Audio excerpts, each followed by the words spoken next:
Good night, Barbados. Good night, Caribbean. Good night, the world. This is Marcia Weeks, and I am coming to you live from Barbados. It's the Marcia Weeks show, and it is Christmas time. Oh, look what I have here. Listen, I am not having Christmas without my black cake, Christmas cake. Oh.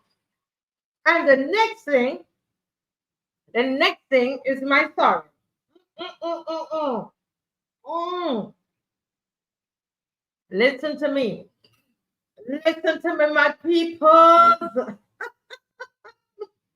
How did you spend Christmas and Boxing Day? How did you spend it? I'm here eating my black cake. And this black cake came from a viewer. Let me tell you, this thing, I can't call her name. I can't call her name because I know the way this thing tastes, right? You're all going to be knocking down her door.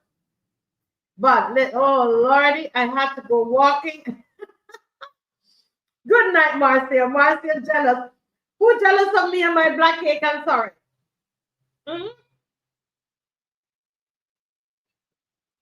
This is my black cake. I'm sorry. Who jealous of me and my black cake? I'm sorry. Listen, Colin Roach. Welcome, Colin Roach. Thank you for joining. Thank you for joining, Colin. Teroni, how are you, Teroni? How are you doing? How is mom doing? I trust everybody's doing good. Oh my goodness. Patrick Designs, good evening, Patrick Designs.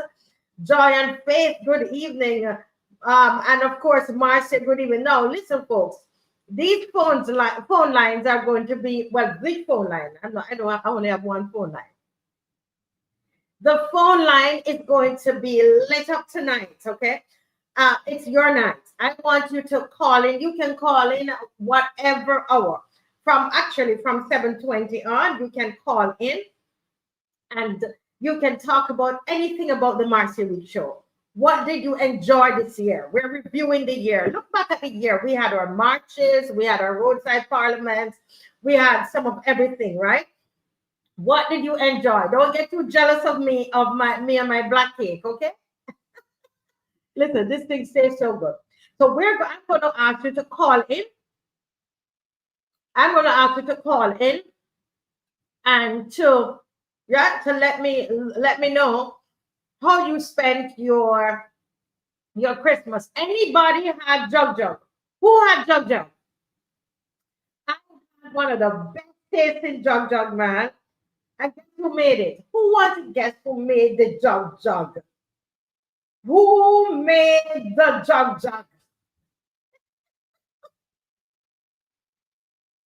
Teroni, good night. You want to guess who made the jug?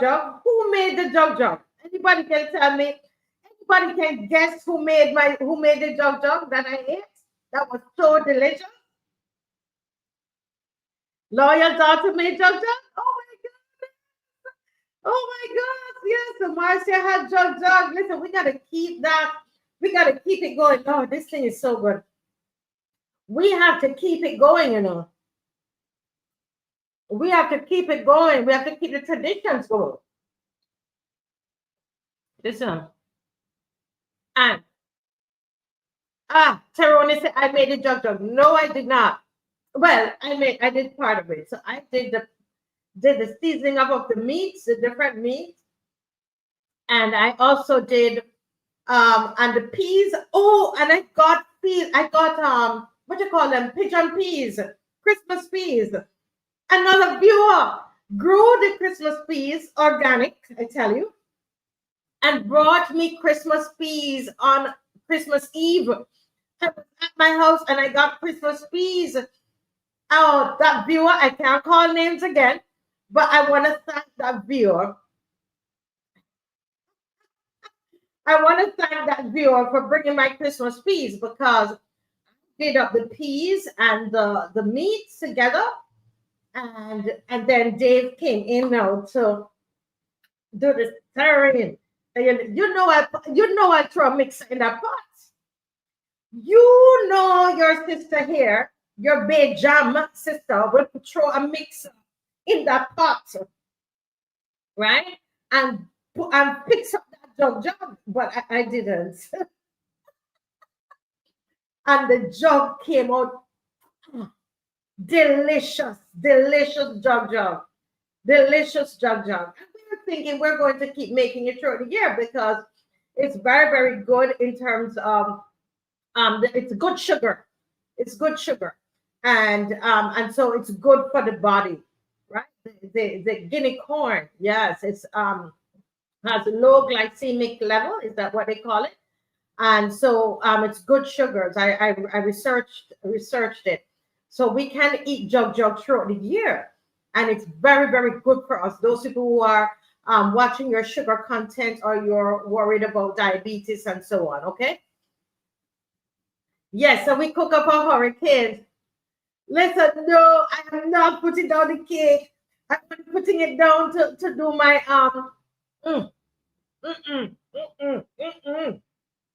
No, you're not getting any. You're basically wanting my cake, loyal daughter. It's the last slice. The last slice. I just putting it down because I'm going to the anthem and I'm taking my last drink. No, this sorrel here, no alcohol is in this one. But you know, in Jamaica, when we do sorrel, you know, in Jamaica, you know, you stay from the other room and smell the rum in the sorrel. You know, we tip a little something in. You gotta tip a little something in. It's Christmas. The Bible says you can drink but don't drink, right? So we tip a little something into the sorrel. You know how it goes. Because if you don't tip it in, you gotta tip it in. I remember I did up one and a parent came to my house from my school and I gave them some sorrel. Listen, the next morning they come, they said they went home, they slept. They said, what you put in that drink? That's the Jamaican way of doing our sorrel. But this one, I'm on the show. I said, I can't put a thing on this now. I'm going to fall asleep because once I smell liquor, I sleep. I'm not a drinker at all. I cannot drink those things. But Christmas, you know, you try a little something with the falernum and all of that. Yeah, without alcohol, it's not sorry. Without alcohol, it's not.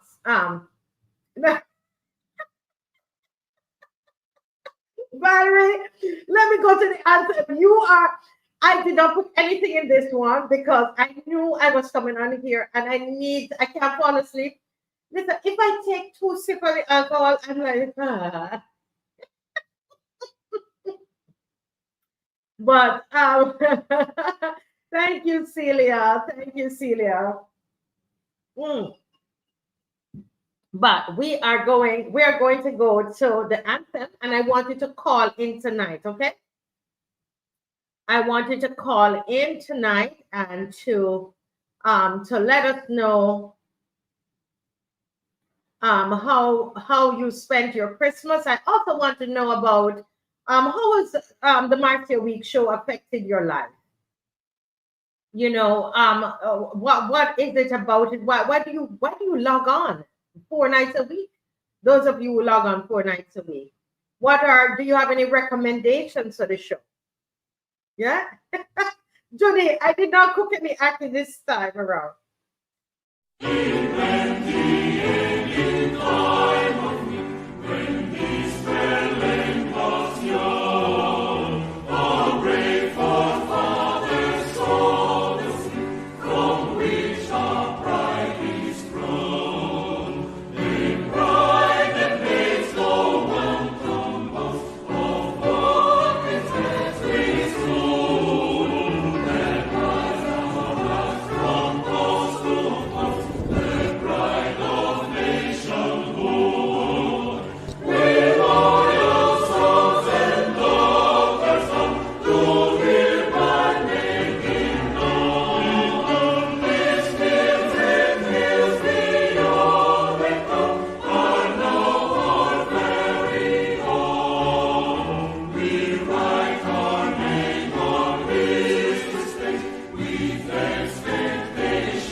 yes, Barbados. And I am sorry, I don't have my flag tonight. As you can tell, my setup is quite different. And we put down for Christmas and put away and so on. And I forgot my flag. I forgot to go get my flag, right? So really, really sorry about that, my Bajan family. And I see somebody, but I know, you know what? The national anthem. The national anthem. I was talking about jug jug. I know it's important, even in the Christmas time, to keep the tradition alive, and to make sure that we're not just we're doing the ham and all that, but jug jug, that is ours. That's ours.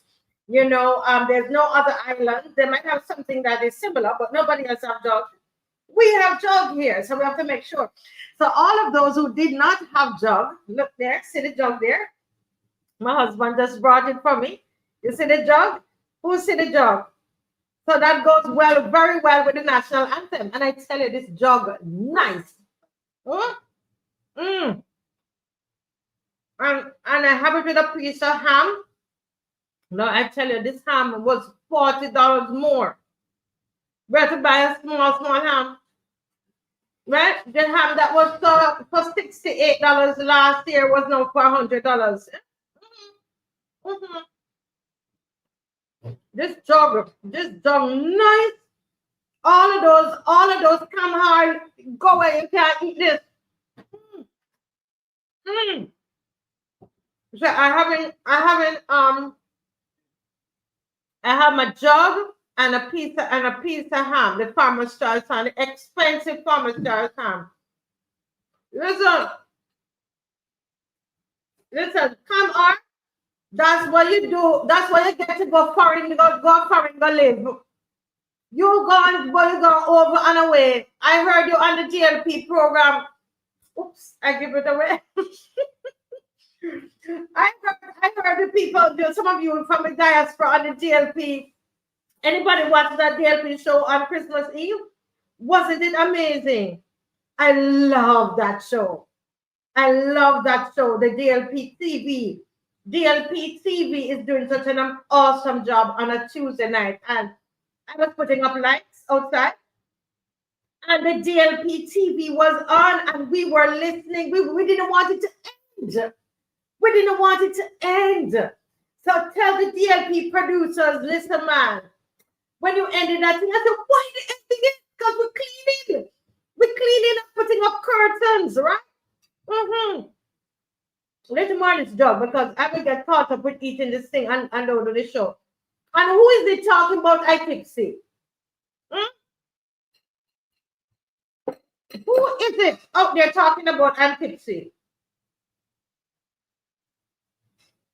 Who is it? I saw a comment here. Right? Marcia, you are saying that I'm tipsy.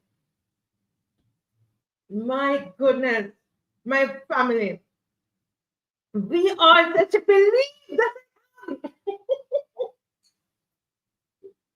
I swear there's no alcohol in this sorrel here tonight, okay? Tonight. Can't say anything about the other Christmas night or any other night, boxing.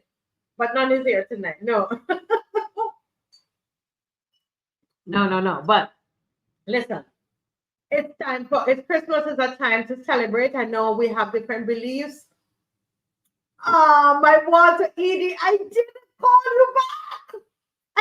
call you back, Walter. So tomorrow for sure, I have to call you back, Mr. Edie. Yes, and Sorrel too. Come on, that's what you get to decide that you're gonna leave us in Barbados.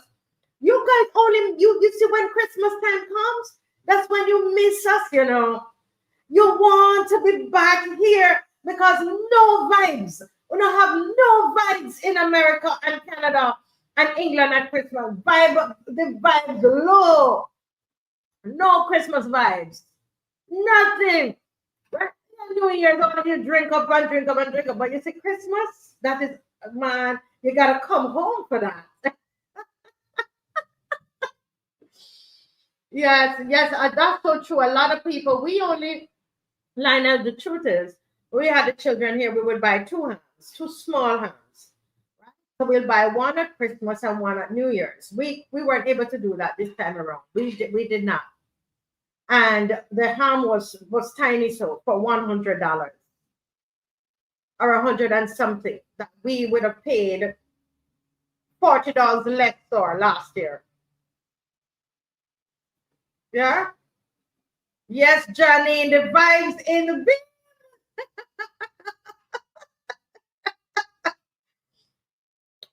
That is the sorrel and the black cake you buy from the Chinese man. That you go and buy that at the Chinese store. You don't know where that sorrel come from. So don't even try it. I used to live in thing. You try to create Christmas, but real Christmas, you know, Kamar, is in BIM. So next year you better draw your little self and get on a flight and come here and let us sit in my yard and eat some cake and tea.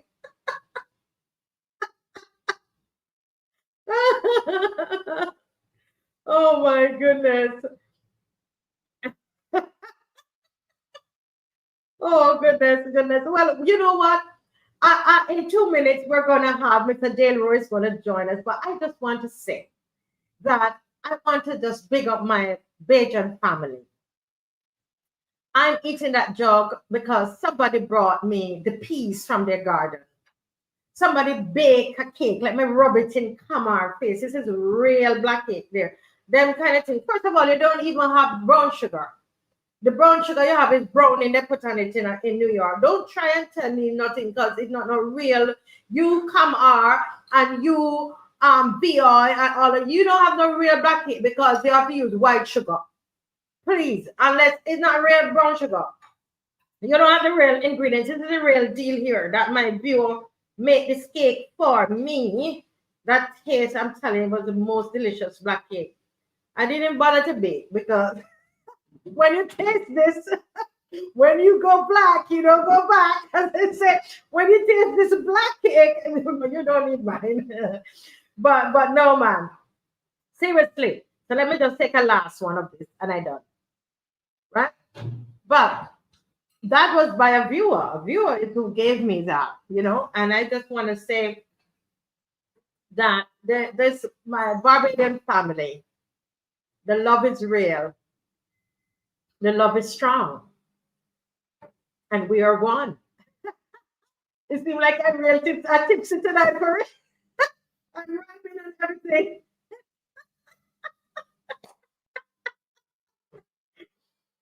You know, I want to say, I want to come on. Yeah, share a lick with you, but you know you're my girl. Um, Listen, I want to just say to everybody, thank you. Thank you for what you do for the Marcia Week Show, what you do, the encouragement, even throughout the holidays, the way how you help. I remember I told you how my laptop that was given to me by a viewer, the DLP thing, I don't know what happened. The thing caught fire. I was on air with you when the plug caught fire, and the laptop has not been the same since. I was using a borrowed laptop from the viewer as well, and someone brought me this just before Christmas. And gave me a laptop to use. And you know, I'm transparent. I'm going to tell you the truth of what is happening, right? So when they see me and they see I look fly and all that, they're thinking that you know all this kind of nonsense. But I want to thank that viewer. Thank you for the new microphone and for all that you're doing. The camera that I have that I'm using comes from the viewers, and I just want to thank you, thank you for those of you who bought my cup. Remember the cup? It's right here. It's right here. I still have some left back. And what we're going to do, we're going to keep replenishing, So here you have the Marcia Week Show cup and a donation at this present juncture, a donation of $50 for this mug. The proceeds of it go towards little Amaya. And you know, we want to keep that issue and that concern. Amaya needs a liver transplant, and we're going to make sure that we keep it going for her and keep the agitation and the education and the information going. I know we're going to get some calls tonight. I want you to call in if you are satisfied with what we're doing on the Marcia Week show. I want you to call in. If you're not satisfied, I ask you to call in as well and to share with us what your recommendations are. Right? The most I would say is that let's be polite, okay? So you can just share what are your thoughts about the show. What do you think we need to improve on? What recommendations? What do you like? What do you like about the show? All right. Now, this show has been doing a lot of humanitarian work. And I have a gentleman who's coming onto the show right now. He's Mr. Dale Rowe. And I know he's getting himself ready to come on. And I hope he's ready. And he has to give me a thumbs up if he's ready. Right. Okay, so on Christmas Day, I did something, guys, that I never did before. But before I talk about that, can you please share? Have you shared yet? It's Christmas. It's a time of sharing and caring. So I want you to share. We have only 268 persons on because, I was missing a week, right? We were missing a week. And so you know how it goes. Once you're not there, then people, they do other things. So I'm going to need you to share. All right. Can you take a pause and share before Dale comes up? Right? Yeah. And while you're sharing, VOI says she's in New York. She said she doesn't make black cake with anything but beige on rum. That's right. Because, it's that flavor, Yes. So I need you guys to like the show and to share, like and share. Stop, pause, and do that for me. I really need you to do that because we need the numbers to go up.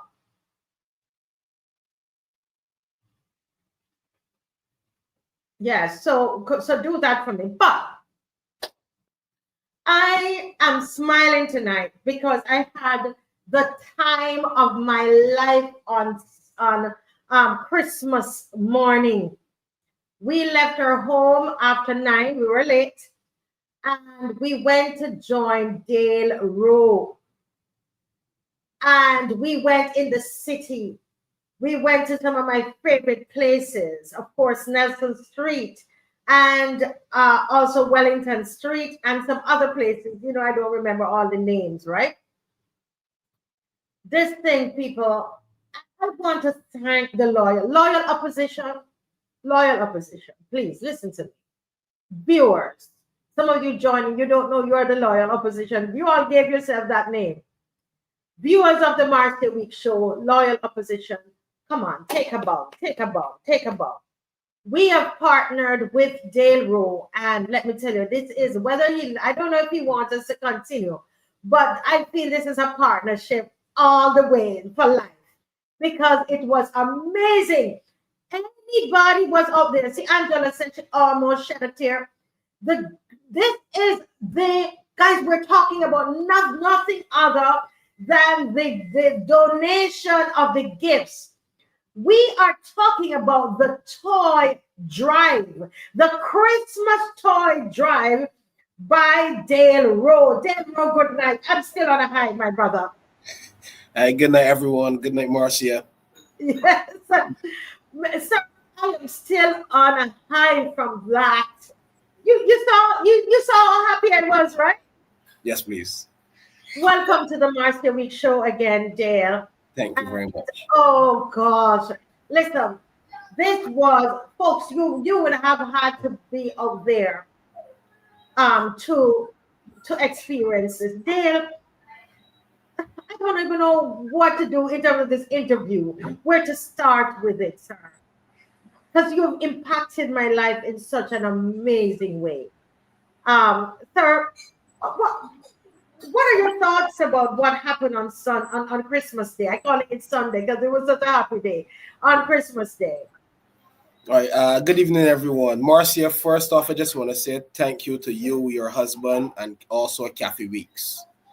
In addition to that, I just want to shout out Sherlock Worrell. He made a fantastic contribution. We have Tashin's Variety that donated over 50 toys. We have Nancy from Soul Addiction that donated about 50 toys also.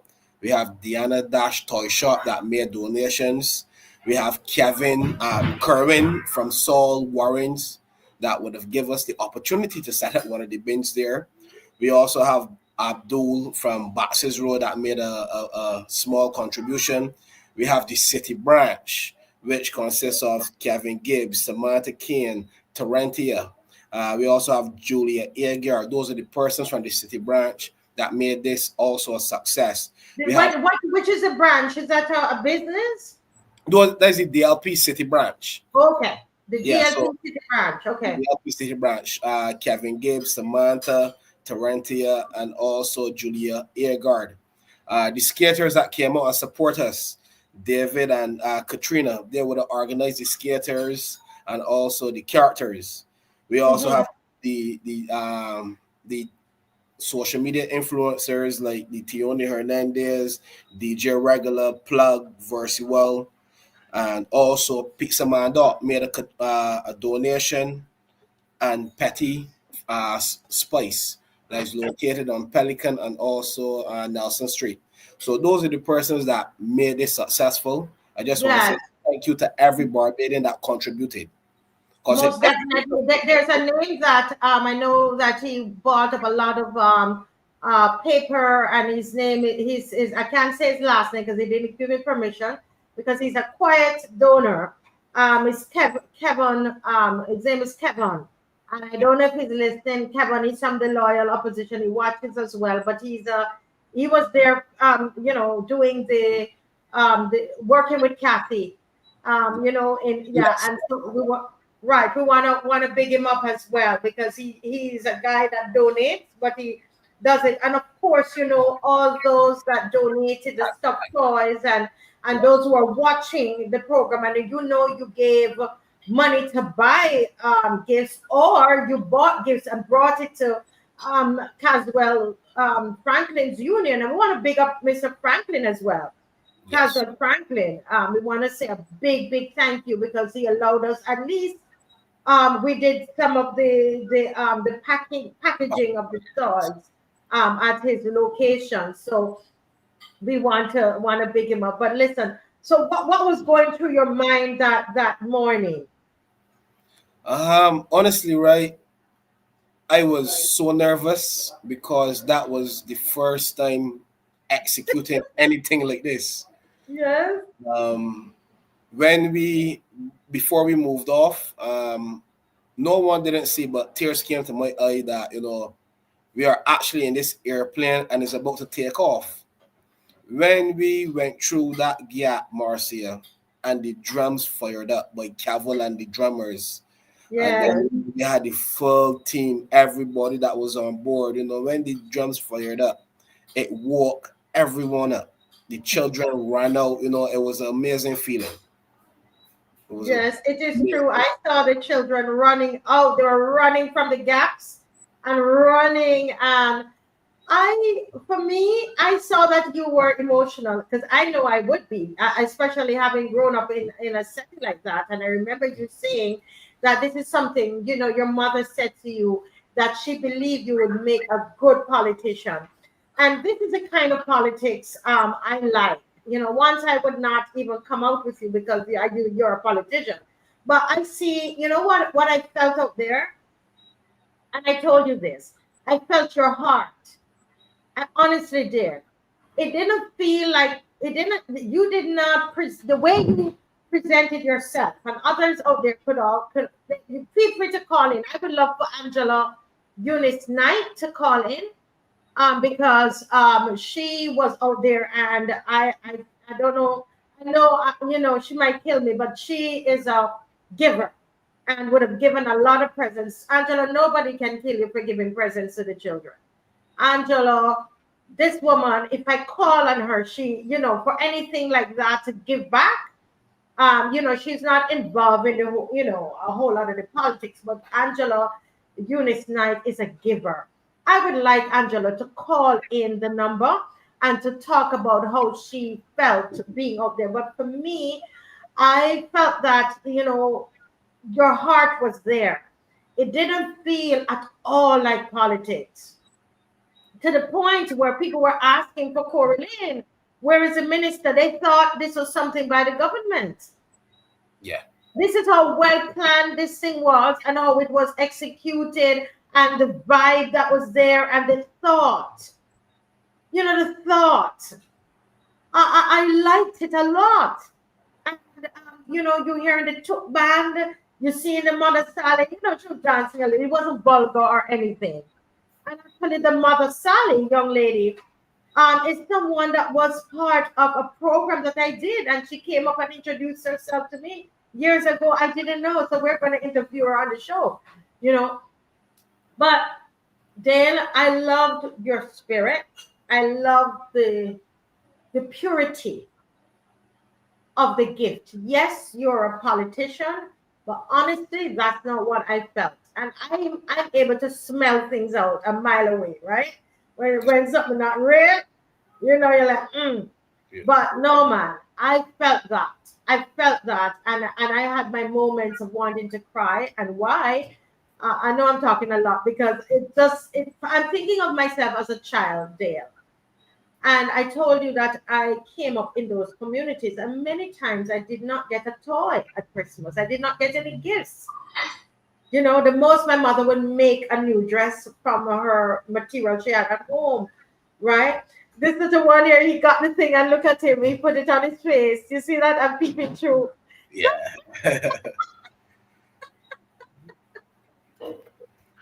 Did you see the little boy there? He got that gift, right? And by the time we were leaving, he put it on and sticking his head through. So I said, take a picture. Oh my goodness. And we brought so much joy and cheer. Now, this little boy here, listen, I'm taking over the whole thing, Dale. Hold on, let me say one last thing because I'm excited. I'm sorry. Because I am one of those little children, you understand? And so I see myself in them. And the fact that I never had a lot of toys and what it would mean to me to see a toy, not just a toy, but it was wrapped. And usually, as somebody in the community said, they would normally get sweeties. That's what some of the parents said, they don't get anything like this, and it might not even be wrapped. They will get sweeties. But look at what this little boy, and this little boy is the little boy who I gave the story. I saw him a month ago. That's my son there. Months ago, Dale, I saw him in Independence Square when we had a march. And he came up to me. I didn't know who he was. And he tapped me and he asked me, he asked me, do you have any security? I said, security? For what? He said, are you a celebrity? I said, no, I'm not. He said, oh, because you look like you should have security. Right? He's the one who told me that. So we connected since then. And later on, I didn't know he was something else the street. When I went there, then I saw him there. And we just hit it off since then. So I was hoping to see him. When I saw him, Dale, I was beside myself. But enough of me talking, because I am excited, so I'm talking of a star. But go ahead, Dale. Anything else you want to say? Yeah, I just want to say, thanks to every single one that contributed. I don't know every name, every person, but everyone that contributed made this an absolute success. I received messages and phone calls from persons saying that it really impacted the lives a lot of the lives for the young people in the city. It was something different and authentic. So that was the aim. The aim was to exceed the expectations and just share that joy and hope in a young life. And I think we did that. Yeah. I noticed something that also touched me because I'm very observant. You had your children there. Yes. Now, that is a good sign. Yes. As a parent, and you have some teenage daughters? Yes. One teenage daughter and one a preteen. and then you had some little ones, and they were out there they were there with you, Yes. and mothers and everybody, and that is a good sign, Dale. Yes. Thank you. It's those things that not said, Yes. that people, I know, I look for stuff. And I love the fact that your children were there and they were enjoying it. Those kids were enjoying being out there, Yes. right? So tell me about how did you go about getting the drummers and that concept of the drummers and the band. How did you come up with that? All right. So the guy Cavill Best, we did a program in Carton Village where Cavill and his team DNA, Mm-hmm. they came and they would have taught the young guys drumming, and Cavill and I wanted to go in that direction in terms of getting the young people into African dance, African drumming. So that's how comes we end up build that connection. So when I reach out to Cavill, I say, Cavill, I know it's unusual, but I don't want music on the back of a truck. I want drums. Cavill called a couple drummers. They said okay, and then after that, he called back. He said, "Well, he ain't got no drummers." I said, "I called the Lord name in vain." I said, "Cavill, we gotta get drummers." And he made some calls, and Cavill made it happen. Yeah, Cavill, what I will say about Cavill is always ready to help and assist, and he just gave very good advice. I just called him and he was ready. I think they did a fantastic job. They had everybody moving. Yes, yes. When we got to Nelson Street and where this housing, there's a housing area there. I can't remember what they call it. And London Morn Towers. yes, and oh my goodness, the people, if you thought it was Kadooment, they were just having a ball. They were dancing, and following. They started to follow the truck. Yeah. Yes, the baby there looking, opening up his present. Mommy happy. Oh Lord, this is beautiful. And we touched 300 lives, to be honest. We give away 300 gifts. 300 gifts. Wow, yes. Oh my God. Yes, I am still beaming. I am still beaming. There is someone here asking about when we're gonna gonna touch the program that goes up until 10 o'clock. And Riaz, you can join us at about 8:30. Again, if you want to hear, because tonight we are going to deal with some other issues that are going on in Barbados. All right, so just to answer that question, but Dale, any feedback from your own children? In fact, your sister was there on the truck. Your own sister. Yeah. See, that says a lot. Your sister, because she would have lost your mom as well, or dad is gone as well. Yes. Did you get any feedback from her? She's ready to start the other event. Yeah, she called and she was like, yeah, she's excited. She said that she's glad that she had the opportunity to be there. She said that she's ready when I'm ready to start the other event. Yeah. Well, Dale, I am really, really excited. We had these are some of the things that we have gone into this year more than anything. I mean, we had lots of marches. The Marcia Week show really exists to educate, to motivate, to agitate, to mobilize the people. And so we're more than talk. So we talked about the communities. You came into the community when we went. I didn't know you very well, but I remember seeing you there when we went with we did the solemn walk. And we did a solemn walk inside Nelson Street, and that was really touching for me, boy. And we said we vowed that we would go back and we would do something there. And we were going to this show. We were going to put on an out of this world kids show there for Christmas. But then when I heard what you were doing, I said, you know what? Why do we reinvent the wheel? I said to everybody, those who are putting together toys and so on, I said, let us give the toys to Dale and let us get behind Dale and help him, and because we at our show, as I said, it's not just talk. We're about action. We're about making something happen. And we are planning to go out again. Once that show, we're still going to try to do it. We discussed it right there.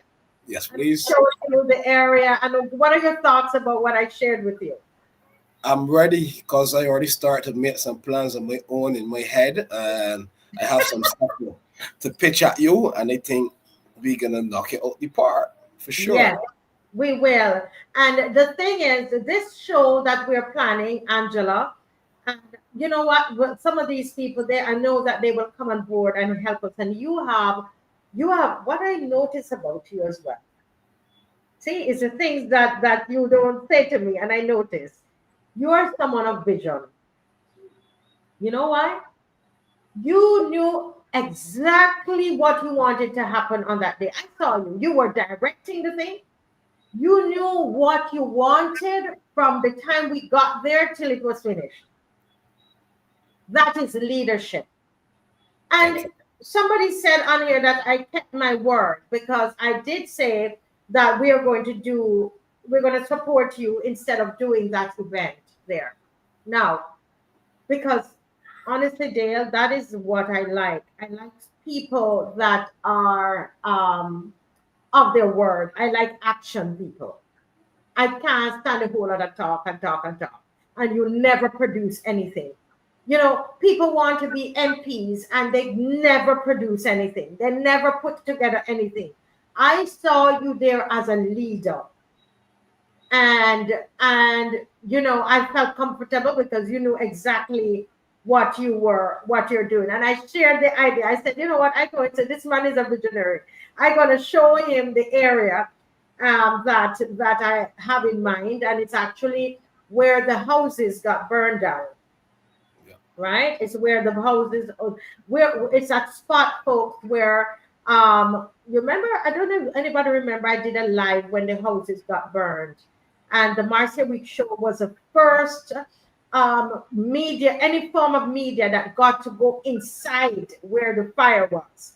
Because I went and had a little chat with the police, and they allowed me to go inside. Everybody else took pictures behind behind the police line, right? And the Martha Week show, we were the first to go in, and something touched my heart in there. I almost broke in tears when I saw the people's belongings, Dale, burnt up in that fire, Yeah. and it never left me.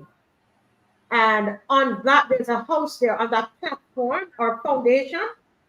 Yeah. Is what I want to go back and create a stage there and to do a show. And you guys, your people, and you have some fantastic people around you. They were suggesting we do it in February, right? Yes. Yes. Yes. And what you seeing, visionary? This man is listen. Y'all better put him from get this man in Parliament. Get this man to do something for the people here. Get this man. Stop running behind people that are making all these. This man here, you get him in and let him do something for Barbados. This is what I am talking about. This here. So tell me what you see now, Mr. Visionary.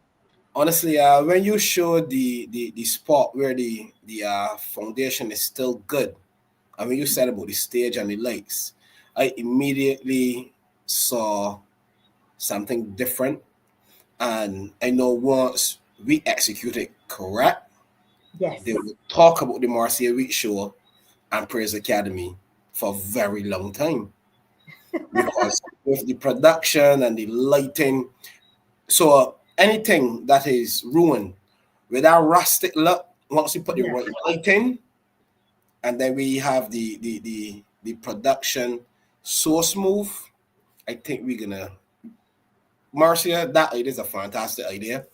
I am ready.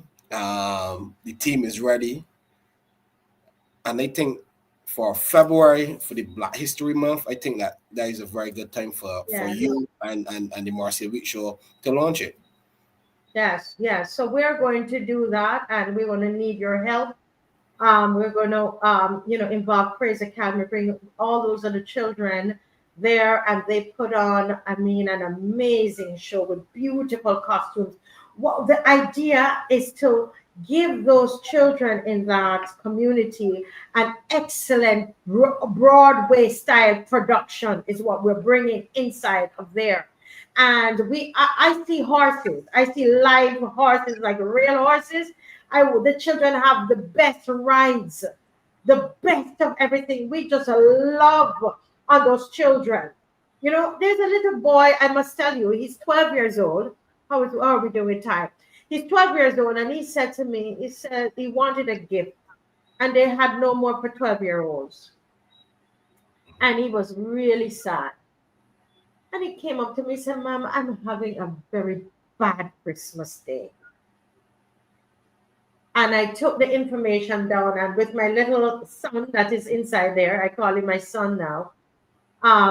He said to me, Auntie, if you get the gift, I will get it to him.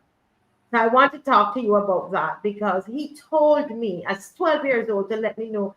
He says, I'm having a bad day. He wasn't asking for money. He just wanted a gift. Yes. He said, I don't know what his story is, and I think we just need to love on the children and be real about it, right? And be real about it. And that's what this show has been about. So that's why as soon as you said you were doing something, and that's the other thing, we don't need to compete with one another. If you are going to go into that community, my thing was, no, why are we doing it? Why are we redoing it? Correct. No. And what it did, it gave us enough time to focus on Amaya, who needed a liver transplant. Correct. You see? So then we were able to focus on her, raise some money for her, and still have toys that, to contribute and attended and so on. And I think that is wonderful. Dale, I know that you have a bright future. Thank you. And I want to say to you publicly, I find that sometimes when we do things, all of us, and it's good, then we get a bit arrogant. Correct. And I hope I'm not being out of place in saying this, but I just can't. I have to be honest. And I just say to you, stay humble. And because it's natural to get proud. It's natural. But it's the thinking of the people. I always try to think of the people. I always want to drive through Nelson Street. That's me. I want to connect with the people. And once you do that, it brings you right back down. Yes. And it's important. And my prayers always for everybody involved is that we stay humble and not be arrogant. Correct. I just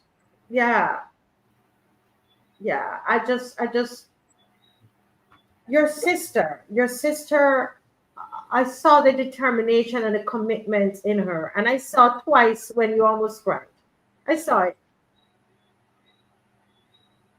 Yeah. Were you thinking of your mother? Once you got to Nelson Street, I was thinking of your mother a lot. Did you think of your mother when you got to Nelson Street?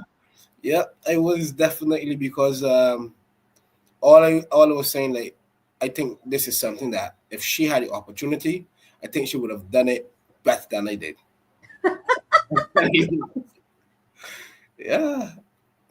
So it was an amazing moment because I know for a fact we touch many lives. Mm-hmm. And one idea came out to be something that touched so many lives, and it was a collaborative effort from every single person. And I think all of us created history. Yes. This would have not been a success without every single person that contributed, honestly. Yes, yes. Is that your mommy? Yes, for sure. Thank you, Dave. Dave. I mean, my husband in the background. You know, I have the best husband. He was out there and he had a ball because he loves these kind of things, and I just honor him because Dave. You know, he went and found your mother's picture. You know that's Dave for you. But Correct. no, but I felt I was thinking about your mom, Dale, when we were there, and someone says here, stay humble, stay honest, be authentic. And when we're not, that's where the problem comes in. And you and I have talked about revolutionary politics, Correct. right? We talked about revolutionary politics, and that's what we're looking for, a revolutionary politician. Correct. Because people like me, we've grown weary of politicians, and you know, we want a change. When we talk about revolution, sometimes people thinking of guns and knives and so, but we're talking about a change, right? That's the kind of politics that we are talking about, where we change how we see people, how we view things, how we view money, how we view resources. Yes. What are your thoughts on that? I honestly agree. Politicians would have made it bad for any person that is interested in pursuing politics. Because at the end of the day, when the persons are elected, those persons then forget about the actual people that put them there. The end of the day, I am as good as my weakest link.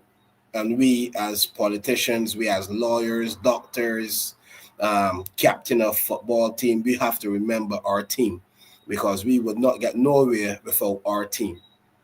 Mhm. And once we be truthful and continue to empower, the more people we empower, I believe politics is if I can empower 100 people, they then in return could empower me and other people.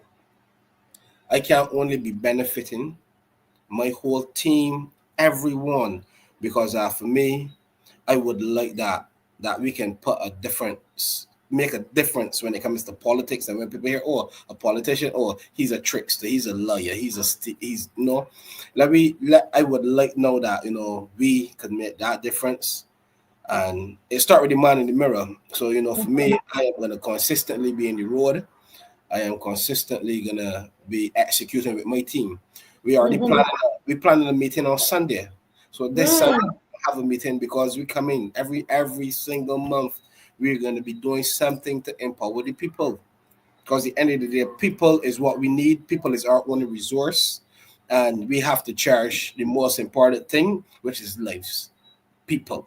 We have to cherish them and help develop people. Dale, what would you say if you could sum up what you believe your life's mission is?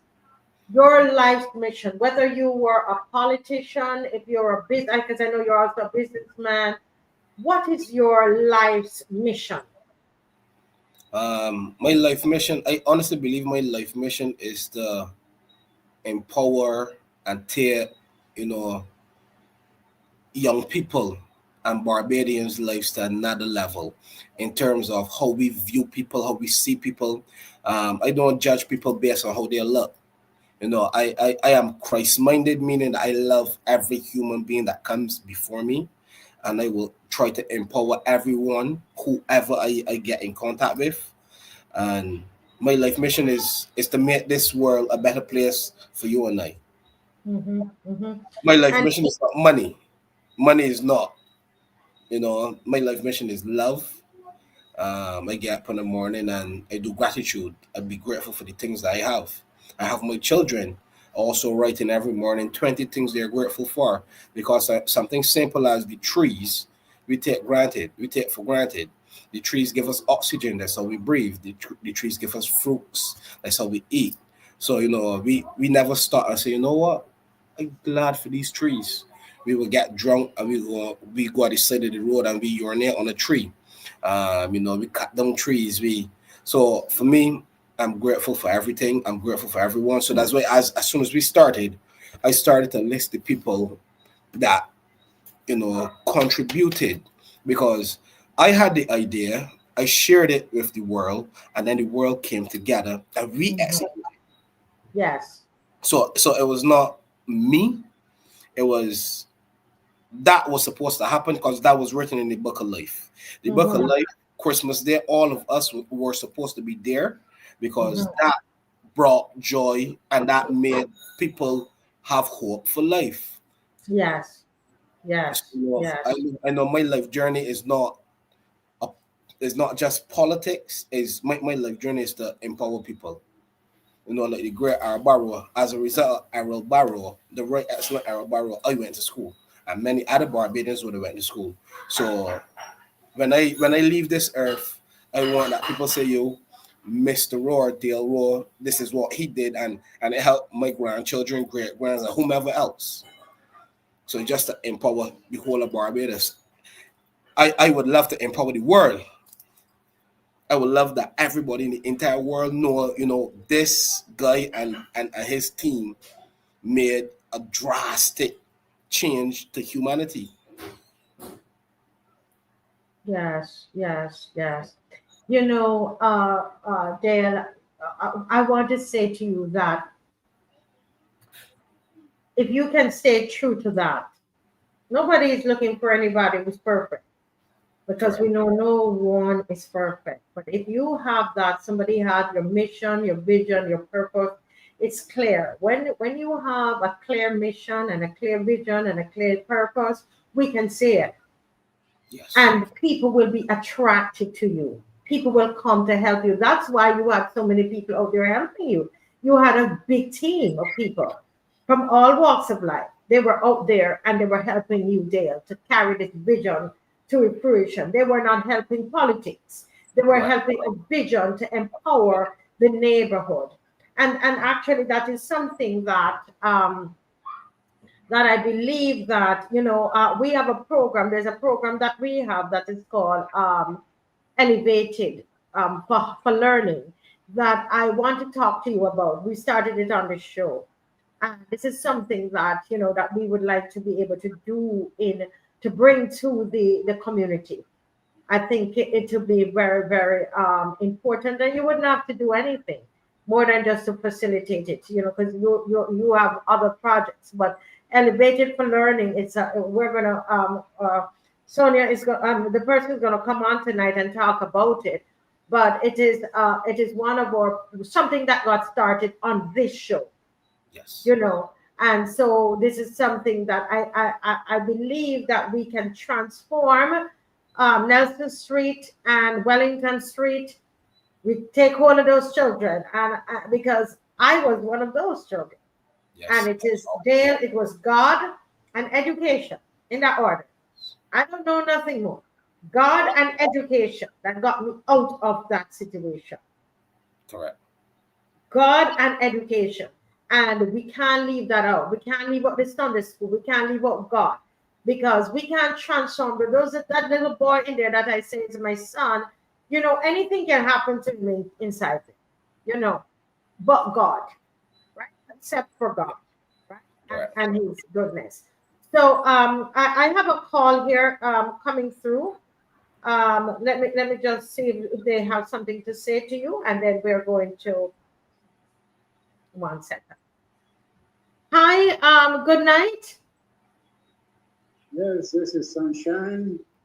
Yes. From New York. Yes, Sunshine. Are you hearing him, Dale? Can you hear him? I can hear him. Yes, Sunshine. Merry Christmas to you and Happy New Year. Yes, I want to say the same thing to everyone in the resistance movement there, and in fact, with you. We all have workers want to do a no money can't afford it because of the wages price. Now you think about giving over $100 for a ham that I could buy it for $14, and you have to give $130 for some gas to put with it to get it. Mm-hmm. And I just bought 4 dozen eggs at $4 a dozen. And I understand that people is giving $1.89 there for 1 egg in the panorama, and you just have some meat. Mm-hmm. I mean, how do you equate that with a government that have efficiency and have the interest of the people. I don't think so. Yes, yes. I And don't think so. yeah, I agree with you. And as we walk through those neighborhoods, we can see what's happening. But did you hear what Dale did this along with everybody else this Christmas? How he went in the community that he came from and gave back, etc. Anything you want to say to Dale? Well, anyone that make the sacrifice, I know it would be a great sacrifice to go into the community and see about the welfare of the people. Just to let them see it and talk to them and give them hope and comfort. I want to recommend that highly because that is really a Bajan tradition. Yes. I can remember my grandmother, when it comes this time, she would bake and cook and up all night, and she was partial and sent to practically everybody in the neighborhood, friend or foe alike. Yes. And everybody had a good time. Nobody was left behind. Each one take care of each one.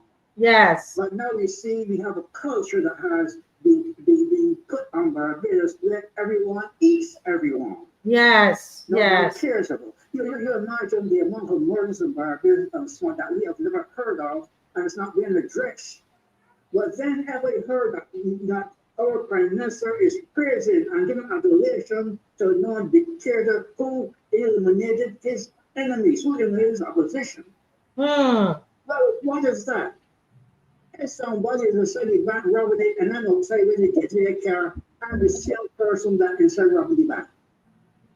Okay? Yes. A man is not become a thief. Words are fellow fought together. Maybe later it down, you get pleased. Now you pick a meaning to that. Now in the Bible, in the book of, in the book of Numbers, chapter 35, verse 11 to the end of that chapter, you all check it out. God laid up conditions there for civil oppressions, for manslayers, for intentional or unintentional. He said, and it was an enmity, in verses 20 21 of that chapter 35. He said it was an enmity that he struck him, that he might die. You don't fail. That person should be put to death.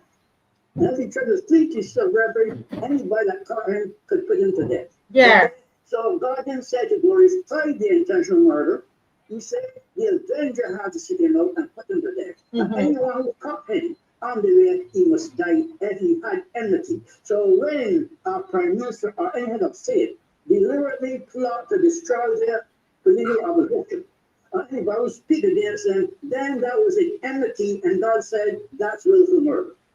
That's willful murder. So actually, as President, the dictator that killed his people, that's the mindset. Like we see here, we had here a guy came to Europe and stopped and literally murdered an executive from a healthcare company. And we had people praising him. Why? Because they have the same mindset. They're depraved. They're depraved. Okay? Then you had what the governor is praising that she had the safest city in America she was living and hyping up. We had a lady being burned alive on the subway. You see the poverty. Yes. Of human life where people will be preaching up that everything is once everything is falling to pieces. Yes. Okay? That's your mindset. The only interesting when the president said on the stage was the full building crumbled underneath them. Yeah. And this is the mindset of leaders. So this is the mindset of Mayor Mottley.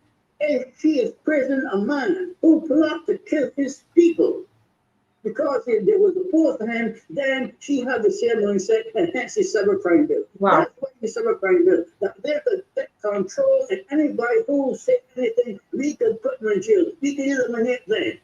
Correct. Okay? Well, we're going to talk about that later. And as I said, we don't know what she's thinking, but the important thing, and we can't say she's like that way, but what we can say is that, there's a proverb that say, you show me your company, and it causes us to ask question, is that the company? Is that are we are asking questions? Are we looking at a birds of a feather situation? Because we don't know.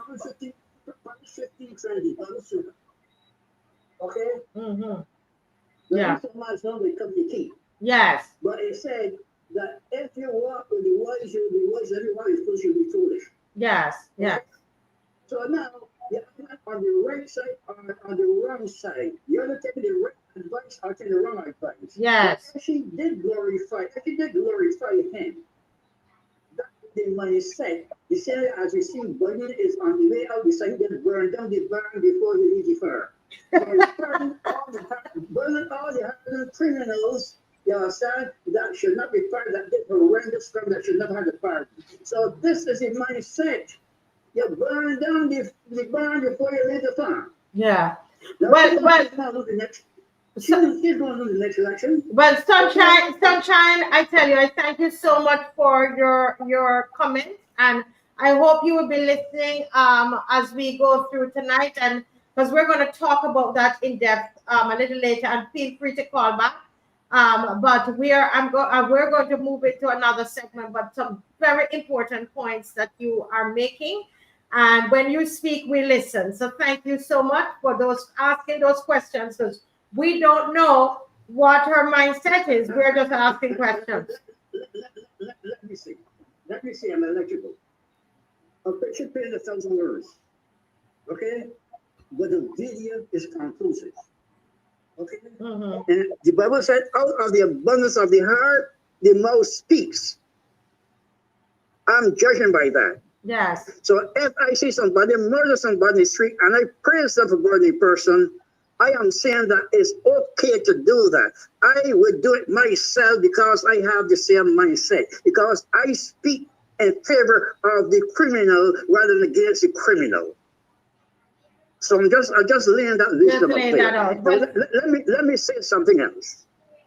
As for the Marsabit show, I want everyone in Barbados to big up this show because at great cost, at great risk, and with great bravery, she has went out there and tried to gain a position where the government think that they didn't have a hat in opposition. Because when they got 30, the first time, and in the next election, it was rigged to suppress the votes to steal that election.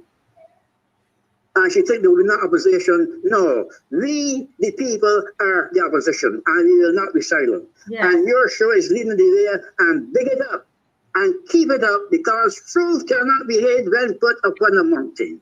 Thank you so much, Sunshine. Thank you for calling from New York, cold New York, and we're in sunny Barbados. Thank you so much. God bless you. Yeah, you're welcome. God bless. Yes. God bless. Okay. Yes, and that's one of our persons in the diaspora, Dale, that support. We don't see them, but they are very much supporting all of the initiatives. The diaspora, they are there, they are supporting, and they make sure that it actually happens. Dale, people are saying congrats to you and to keep it going, and just keep it going. I suspect Dave can put in the telephone number that people can call in, all right? Because people, we're going to just ask you, tonight is your night. We're in the last, okay, I have the number here. We're in the last part of, the year, and that's what we're doing. Dave, thank you so very, very much for joining us tonight. God bless you. Thank you. Yes, God bless. Bye-bye. Well, we have another caller here, and I'm seeing Miss McLean is here. Let me take this call because they're coming in from overseas. Good night, caller. Good evening, Marcia. I just wanted to check in. I wanted to tell you that I think that you're doing a fantastic job. Thank you. So Mr. Paul, I am so impressed with you because you're doing amazing things.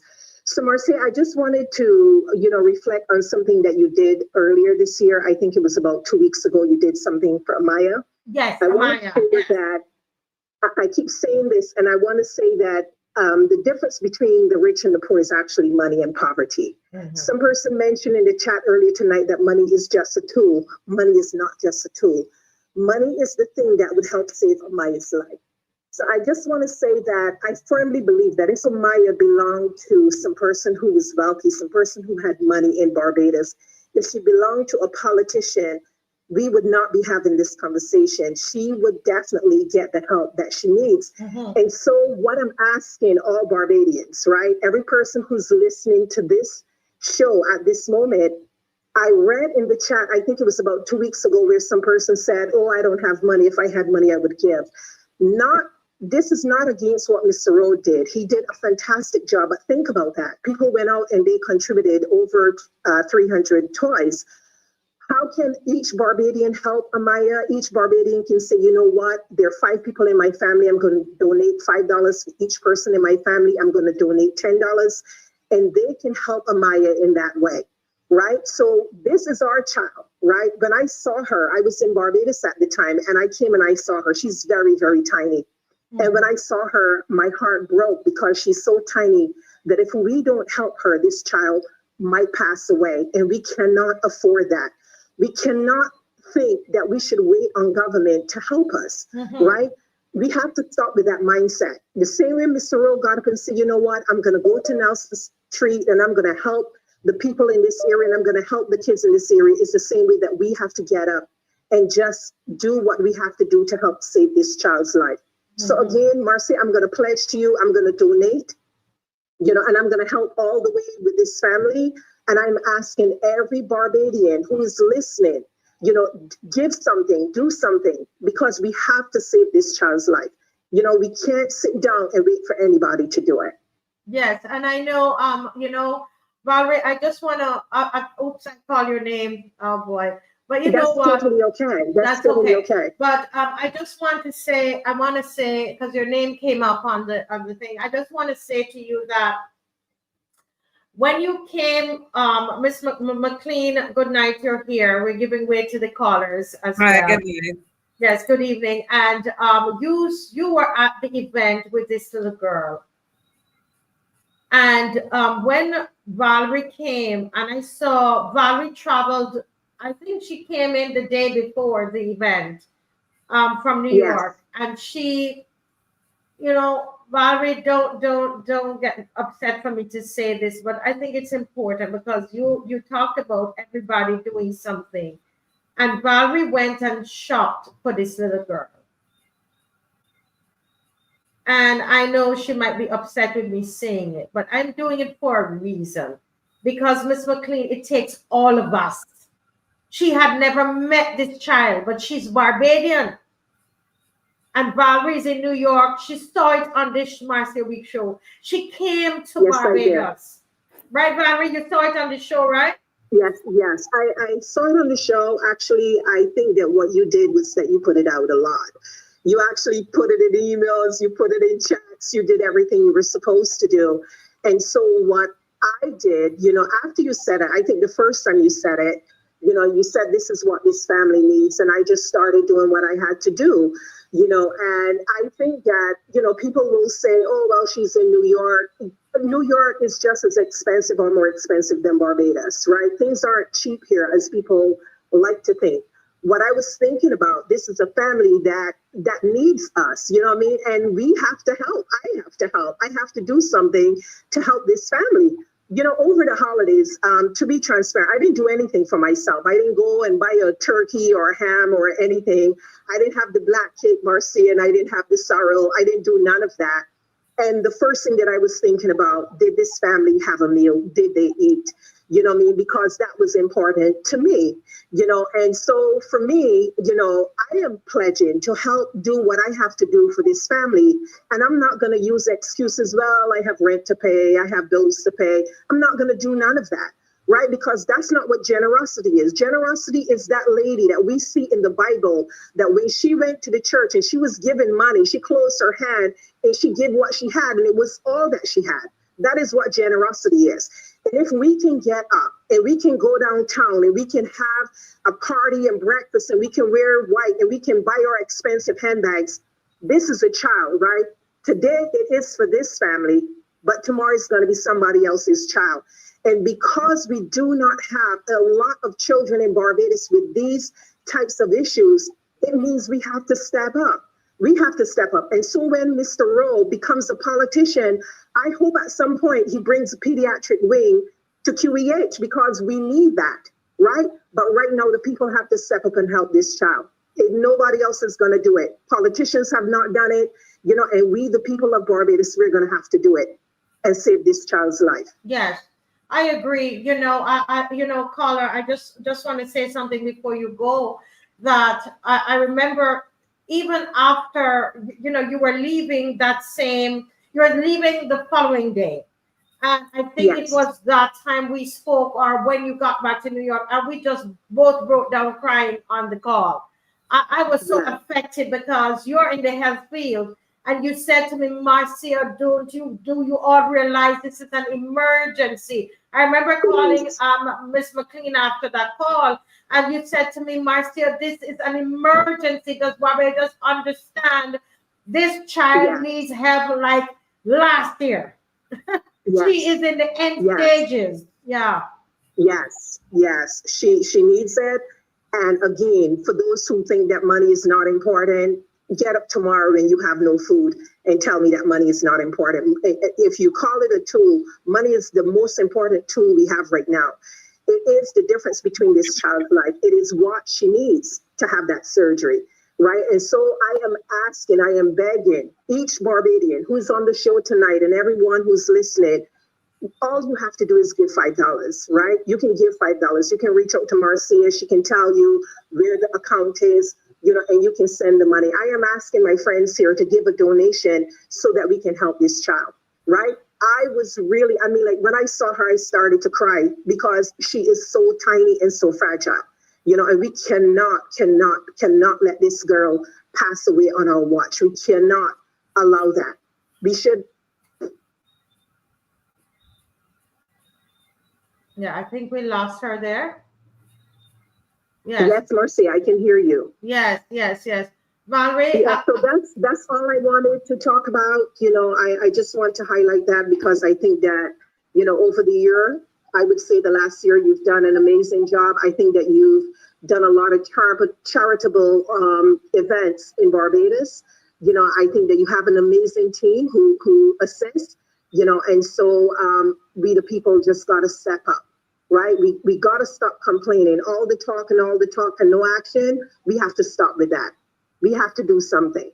Yes. Well, thank you so much for calling. And I have some progress has been made in terms of, doctors and so on. I'll give you a call off air on that. We've been working over the Christmas. Okay. So I'm going to, I will let you know.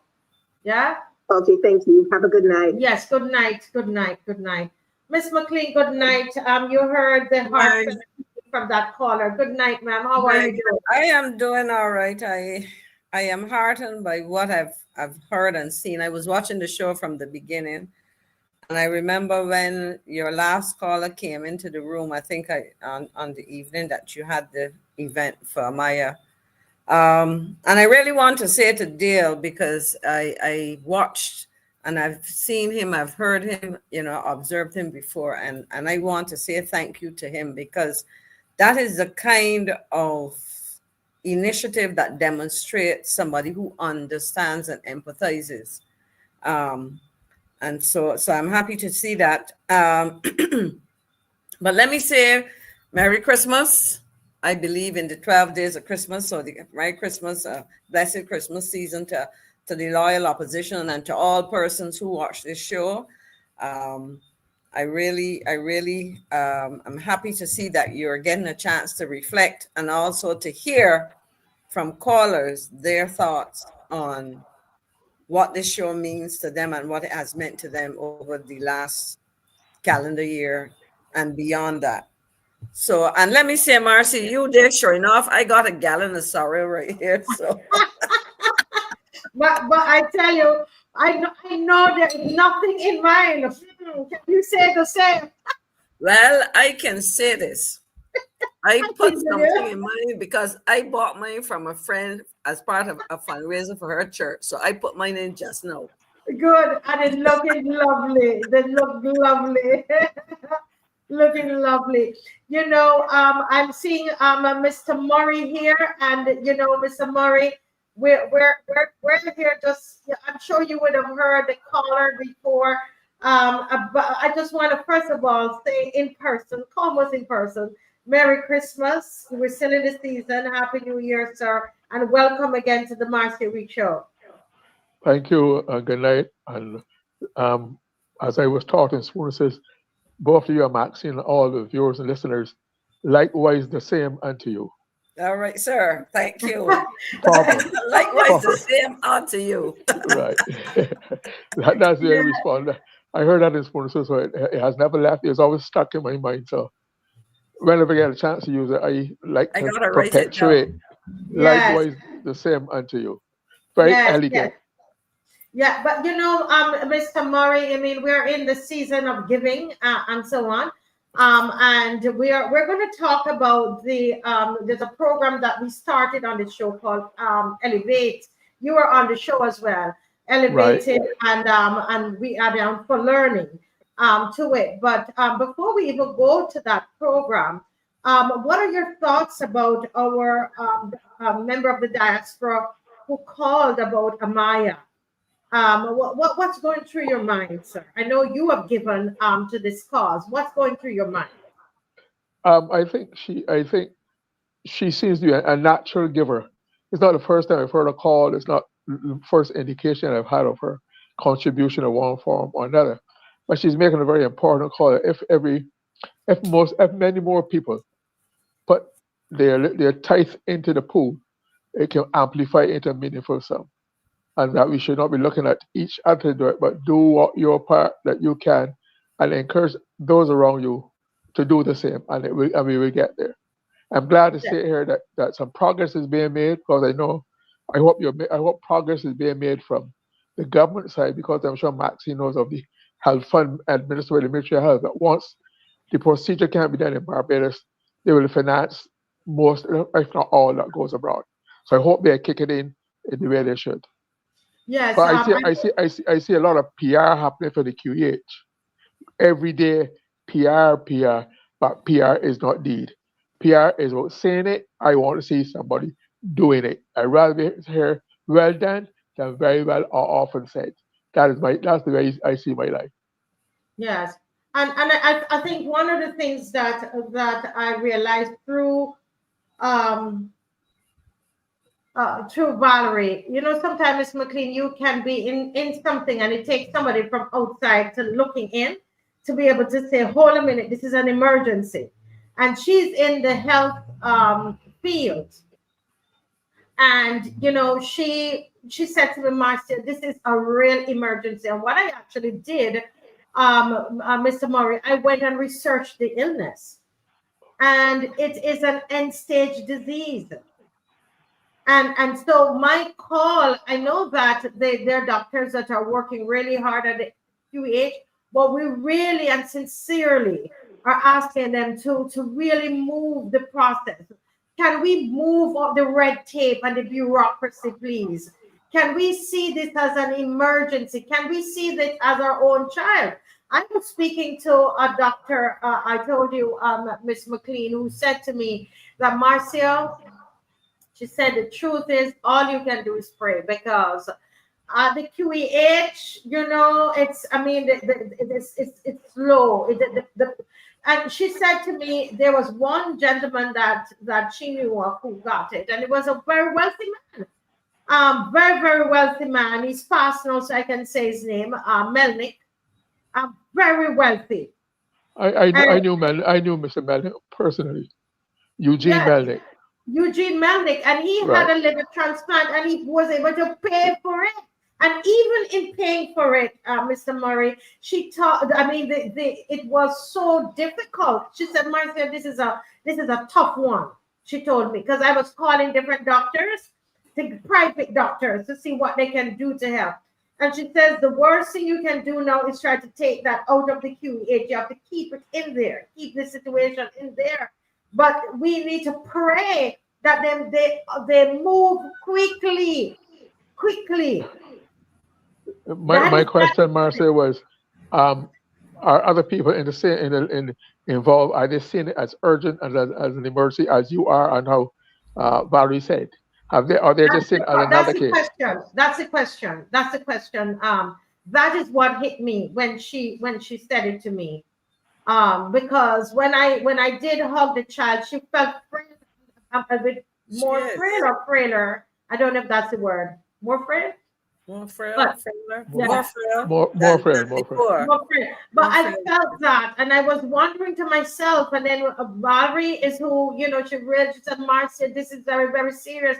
And she kept calling, you know, and saying, listen, do you all understand what's going on here? We can save her life, you know, but we have to be willing to understand that we got to move fast, But you right? know, Marcia, when you look at the photograph, I mean, I'm sitting here and hoping and praying that something will be done. But even in the photograph that you have providing the information, you can see her eyes are yellow. That is a clear sign, and that the liver is very compromised. And the officials understand, or ought to understand, as you say, the urgency of the matter. And I don't want to say a lot because I am conscious that her family, her friends may be watching the show, and we don't want to cause them to despair, but to just call on the hospital officials to act on this expeditiously. We've seen emergencies taken care of, and somebody put it there, and I want to bring the politics into it for those who would want to accuse me of doing that. Earlier in the show, there was a comment about what's the Prime Minister's position on this, because she takes on all kinds of things. And therefore, for me, I mean, we have been at this now for a couple months, trying to get, because you were willing to start fundraising and so on, but you needed to get certain information. We keep hearing that the hospital, the Ministry of Health, the government will do something. Well, let us know. And the same way that you are keeping people updated, can they let the public know something? Because it has now become a cause for which many of us have not only expressed concern, but have been trying to do something about it, So I really cannot understand. And if there are complications, let us know. Yes. Might I suggest that you seek to have a word with the Chief Executive Officer of the QEH, who's on TV and radio every day, newspapers, having something to say about health. Ask him what is the situation in the case, and this particular case, to see if you can get a word out of it. Get an indication what they're doing. Put them on the spot. I will talk to you about that, because we will do. There is a team surrounding her as well, and I'm not the only person. So there's a lady who she will write that letter in a heartbeat. There's a private doctor that we used to be our children's pediatrician, and so I reached out to him, and Miss McLean, I'll tell you, he is working, he's helping the same person I told you about. So we are working. It's Christmas, but I tell you, this is surreal. We're not doing this for politics, and we're not doing this, Miss McLean, for any fame or anything. We are cleaning my house for Christmas, and I was calling that doctor, calling Miss McLean, letting her know what was happening, asking her opinion on different things. So we are working, and I know that lady. I don't like to call people's names because if they don't give me permission, I try not to.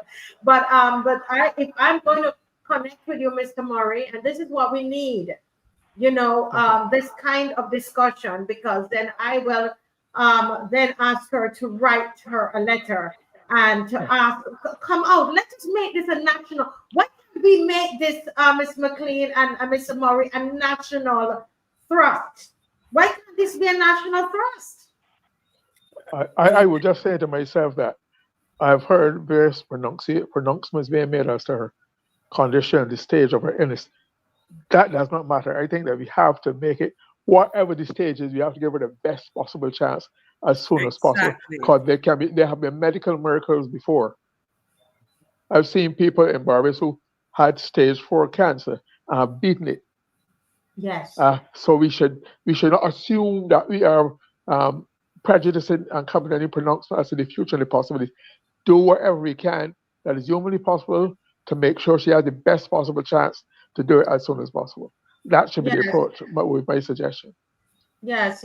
We're going. I will message a lady tomorrow, and who she's not related to the children or anything, but she again used to live overseas and been involved in this kind of thing, and she sees the urgency of it, and so she's doing a lot to help.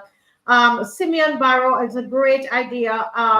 Simeon, if you can just take the number 246-236-7000 and message me so I can keep in touch with you.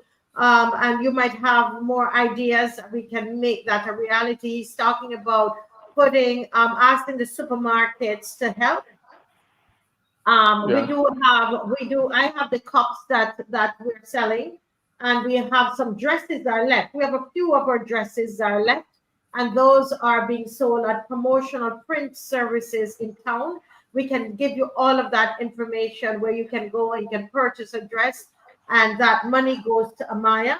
Purchase a mug and it goes to Amaya, and we can definitely see how we can work with supermarkets. I believe supermarkets will agree, and we need to make this a national thing. The child wants to live, people. She tells me she wants to play like everybody else. She wants to live. Her father, she lost her mother. Those of you who have just joined, she lost her mother last year, December, Miss McLean. She lost her baby sister last year. And you were there, Miss McLean. As soon as we started, her father started to talk about her mother. You saw she broke down crying twice. So she's also very sad. In fact, Marcia, if I might do this, and I'll do it publicly. I would like somebody who is into psychological counseling to offer to have a couple conversations with that family, because I mean, it is such tragedy replicated, you know, and really and truly, it was something I promised you to do, and with all that, you know, Christmas and doing all these other things, I didn't get around to making the call. But I'm asking for anybody who either can or can recommend somebody to have a couple sessions of conversations with them, because as you said, it was hard to watch her, but to think of the time of year we were coming into Christmas, it is fresh. It's about a year ago. To lose your mom, to lose your little sister, but I also feel very much for her dad, because he is carrying a heavy load. You know, I took time to go and talk to him on a one-on-one, because I felt moved to do that. But it is not easy. And for men, oftentimes the kind of support that a woman gives another woman, because, you know, of the nature of how females engage. And I wonder if he has enough of that emotional support, because he has to be strong for her, and I think it's at least, and the other child or other children, I think the other children. So, you know, I really would hope that in the interim, as we wait on those decisions, that there is counseling for her and for him and for the family generally, because I mean, it is tragedy piled on, you know, and I know what it is to lose relatives in succession, but that to me is pretty close. And then living with the kind of challenge that they're living and you know, and what they're facing right now. I think if somebody wants to do something for this family, that is another example of what can be done to really make a difference. So let's hope that you can get in touch with you or with me. Glenn, you saying something? Yeah, I want to know whether this is not, has the team yet, your team you were talking about, have they sought yet to engage Minister Kirk Humphrey? There's a child care board, there's a child. Go that route, not just the Ministry of Health. Health is a physical part of it, but there are other needs that the child has that should be met. And there's a great deal of talk being able to new child care act on board. And this is more important than that. This is a human being's life. So go to Minister Humphrey. I've seen the Christmas parties, a fabulous thing. Now this all this supersedes all that in my mind. So I will go to Minister Humphreys and see what he can do from his side to aid the process, to do what we can to speed up the process. Yes. So we're gonna have a talk. I see Simeon Barrow, a young guy, and he kept coming up with ideas, and he's 15 years old. Okay, here it is. Marcia, there's somebody here, Jacqueline Allen, who is offering to. So could you, Jacqueline, Marcia, share the number 2367000? That's what it is. Memory is good. Yes. Yeah. So if you can speak to Marcia, a WhatsApper or something, you can interface, and I think that would be really appreciated. And I certainly want to thank you, Ms. Aline, for making that offer. And that's what this show is about. When we click on, I know a lot of times the numbers are up when we're talking about politics and people sharing all kinds of different things and so on. We're happy, that's when the numbers are high. We're not even 500 tonight, but I think this is so meaningful. Look at what we're getting. Somebody's offering counseling. Here is somebody else, 15 years old, making these suggestions. And I find the young people, they can cut through, Mr. Murray, cut through the chase. My editor is only 20 something. And when he was editing the whole thing, we spoke, and this is the first thing I saw him so upset about. And he's saying to me, Auntie Marcia, there is no reason this child should still be in Barbados. He's 20 something. He was so impacted by the video on the child. And because the young people, they're not into all of that. They're like, come on, give the child the money and let her get her life back. Because he's saying, we have money here, Marcia. We can do this, And so I want to really say thank you and ask your parents if you can message me, okay? Or ask your parents, let your parents message me, Simeon Barrow. He said he's only 15. Let your parents message me. This is what we're all about. And those of you who are wanting to be politicians, it's hard work.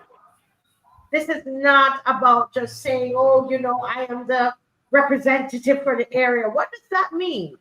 That's a whole nother show. But I just want people to realize, Ms. McLean, that we were talking about that today. It is hard work. Mr. Murray knows about that. It is hard work to be an MP. Don't you just want to be the representative for what? So you can walk up the steps of Parliament and say you are this and you're that. That's why you get that stage and you get that podium and you're standing on that step now. Use your powers that you have and help this young lady. That's why you are there. You have a platform. You're standing there for a reason.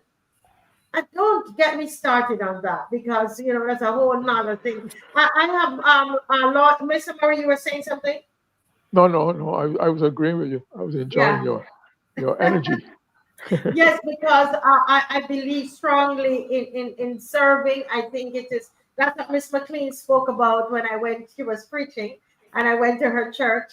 And that's what she was speaking about, and I really enjoyed that sermon. Glenn is smiling. Talk to Glenn.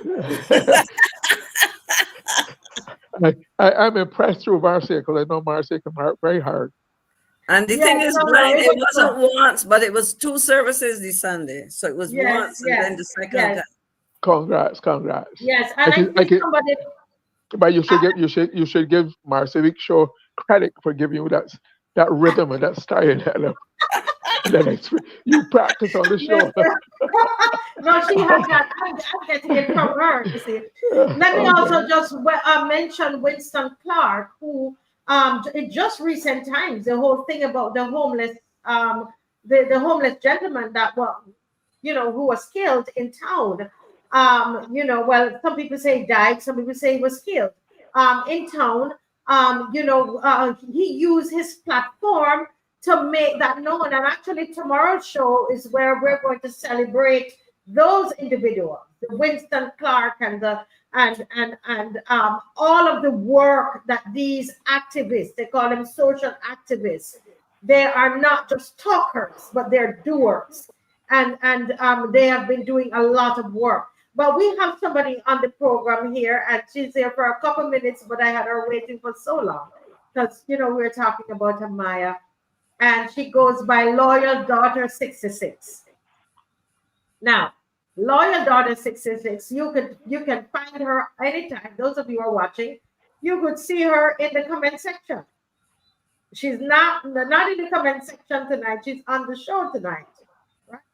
And the reason she's on the show tonight is that she was listening one night, Miss McLean and Mr. Murray. We were talking about education, and we were talking about crime, and how poor education systems and etc. how that would impact on our crime. I mean, we've had 50 homicides, so the year record breaking, and we were having these discussions, and here it is. She decided, Loyal Daughter 66, we got together with Miss McLean, Rose Corbin, and others from the show. Little Timon, I call it Little Timon. Timon is 20 years old, and Timon was part of that, right? And we got together and decided, listen, what can we do for our children, we started off with children or those who cannot read. And Miss McLean had talked about adults, that there are many adults who cannot read. Right here on the show, and out of it came a program called Elevated for Life. And guess who came up with the name for this program, Mr. Murray? You want to take a guess, Mr. Murray? You did? No, your friend Timon. He knows why Timon is his friend. We won't give it all away on here, Mr. Murray. Mr. Murray is a hard teacher. Let me tell you, Mr. Murray, trust me. You don't want to get Mr. Murray mad, right? Mr. Murray has no young men to deal with. Sending them up to Washington. You know, I talk about the bigger business. And let me tell you, me and my husband was in here shaking. Well, I wasn't shaking in my boots. I was really saying, get them, Mr. Murray, get them. And Dave was like, oh my God, they're not going to come back when Mr. Murray done with them. They're not come. Mr. Murray grabbed them. We were on Zoom, you know. And it's like Mr. Murray reached through and dragged them up in Jamaica and said, grab them in here, man. Did the right thing. I'd like to think it worked, Marcy. I think it worked. Yes, it worked. You know, but it's the same Timon that came up with this name, Elevated. Oh, very good. Very excellent. Timon, 20, at that time he was probably 19 years old, came up with this name, Elevated. And there it was, the Loyal Daughter 66 was right there. Rose Corbin did the train up all of these persons. And she's here tonight to talk to us about one of the things that we have accomplished this year through your help, everybody on this program. This is our thing that we were able to do together. Good night, Loyal Daughter 66. Good night, Marcia. Good night, everyone. Good night. Maxine and Glenn. Good night. And the listeners. Thank you very much for having me. Thank you. Thank you. Yes. Well, you know, I was at your, first of all, let me just say thank you on behalf of the viewers, the loyal opposition, the Marcia Week show, all the viewers, those who've been watching, and we had a fantastic time that night on the show. But you know what? You didn't just say it was a great show. You decided that you wanted to help. And so I want to say thank you for that. What can you tell us about the program, please? Besides being very dear to my heart, because I believe everyone, young and old, should be able to read. Within the program, we started with eight students from secondary school in Timpala. Mm-hmm. And out of that 8, 4 decided they were going to join. And then we got queries from 3 other persons.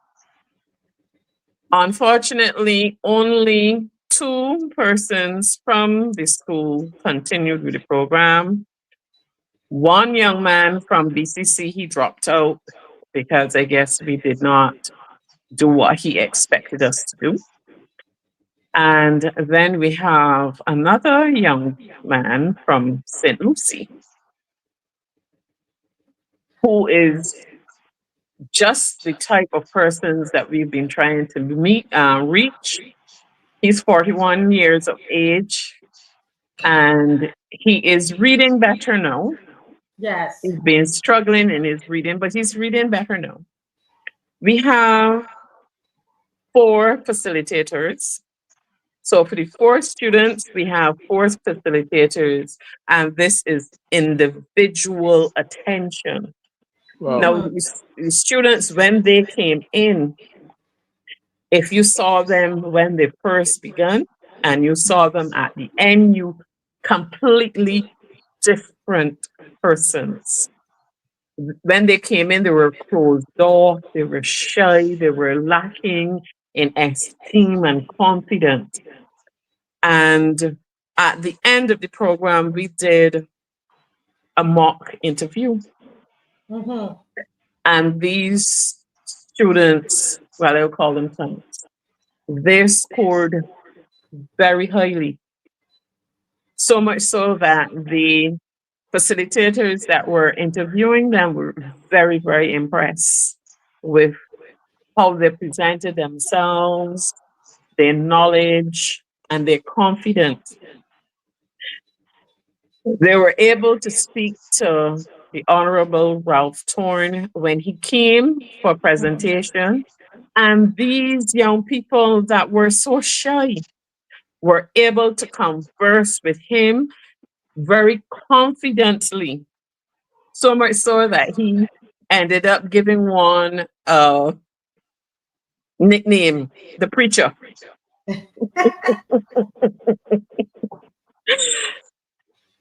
I would say that the weeks we spent with them were well spent. Yes. They asked if we would continue with them, and I said yes. I spoke to Mr. Thorne, and he said yes, the building would be available for our use, so we will So continue. let's stop here and say this is something that we need to say, because we have to give Jack the jackets. Okay. I say that and then I remember something anyway. But I want to say that we spoke with Mr. David Bowen at the the leader of the opposition at the opposition office, and asked him to speak with Honorable Ralph Thorne about using that space, because I heard him say that the space was a public space, and therefore keep it right there, Dave. And therefore I said we're going to put that to the test. So we're going to Mr. Thorne and ask him, because it's in town. And I was there when they opened the building, and that's what he said. He said, this is the space for everybody to use. And they said, yes, we could use the space. And so the program has been happening at the leader, not at the DLP headquarters, but at the leader of the opposition office, which is in the Thomas Daniel building in town. And it's a beautiful space, air conditioned, very nice. And they have been doing their classes there. So we want to publicly thank the leader of the opposition for allowing us to use the space. Thank you, Mr. Thorne. Thank you to David Bowen, and also the executive assistant. What's his name? It's slipping me now. And he's Mr. Derek, Dr. Derek Aline, who makes sure that this building is open every Saturday, right, Sonia? Yes, please. Loyal. Yes, please. Okay, sorry. I'm sorry. Yes. And I want to take this opportunity to thank not only Auntie Rose, but the facilitators and the young lady who has been providing the snacks every Saturday. Every Saturday she provides the snacks. And then there is a member of the loyal opposition who would come and give a donation, a monthly donation for the students towards the stipend. So I want to thank those persons who have assisted us, and we look forward to your continued support. I have also asked other persons to sponsor us. So during the coming year, we should have more sponsors and we should be able to do bigger and better.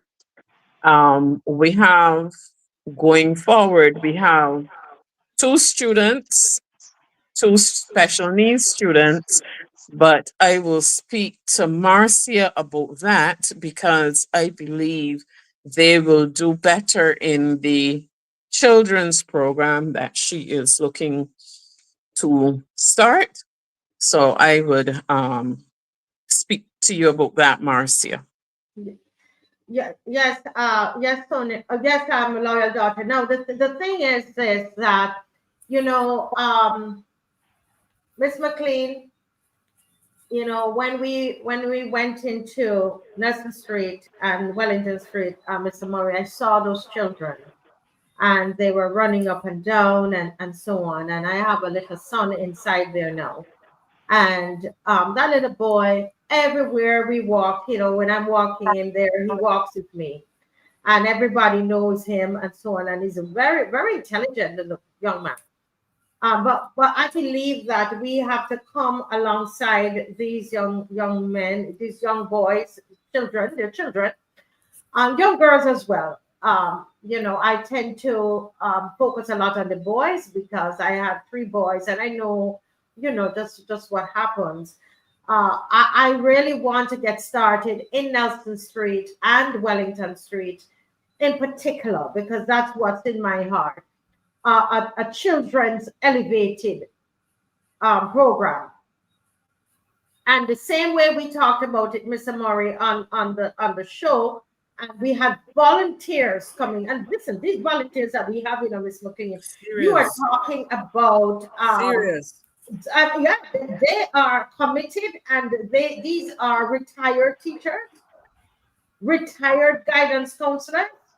We have one person who was the head of the guidance council unit. We don't have nobody, and even though they come so prepared, you're talking about loyal opposition who, I mean, there are people there who help with the youth, remember the skills program? Help to put that curriculum together. We have people on the team like that, you know. You know, Miss McLean, but they still go through the training with Rose Corbin, okay? And we want to, it is my desire. And I will want, of course, I want to hear the viewers because they have to say, yes, we can do it.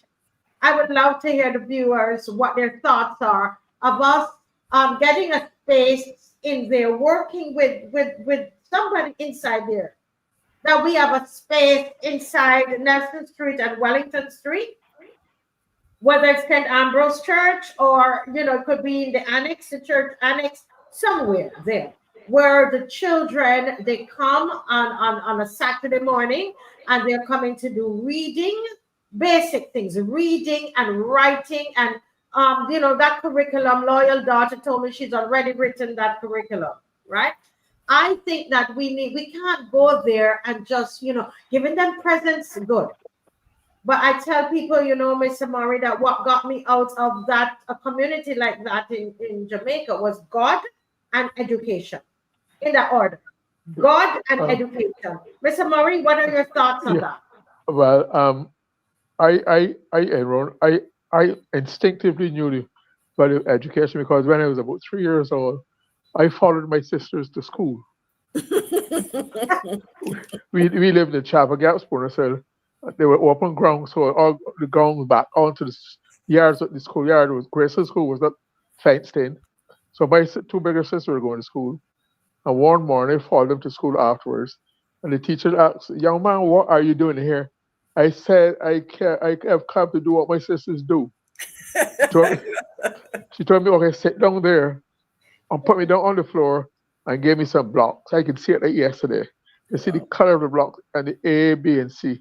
And that was my introduction to education, having stopped. But your program, reading has always been crucial in my mind. I had a late brother-in-law called John Ennis, who used to be a teacher, used to be an education officer, then he was principal of Earthstone School. When he retired, he went to Glendale Prison and he was teaching the inmates to read. He said he had about 30 in the class.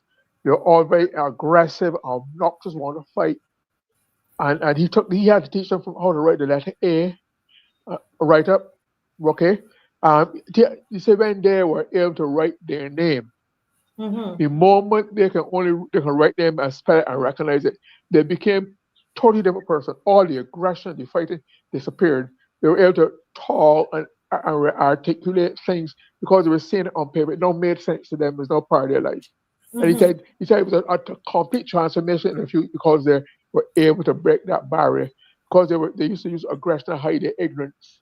Okay, and so therefore I've always been a lifelong advocate for reading, and I would suggest that to get people in the habit of reading, those in the town are very fortunate because they're very near, but they're not very far away from the public library.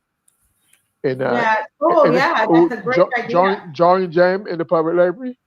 Yeah. Maybe like probably can call. I know the public library has conducted classes at Econ on Saturday mornings for children. Yes. They might be able to do that until you get your point. But go as a group and join them up, and when you join, you never leave, really. Yes, and make it easy for them and build on. Even those in the more adult ones, get them engaged. Always something to read, or something more to know. And to me, once that they're hooked for life.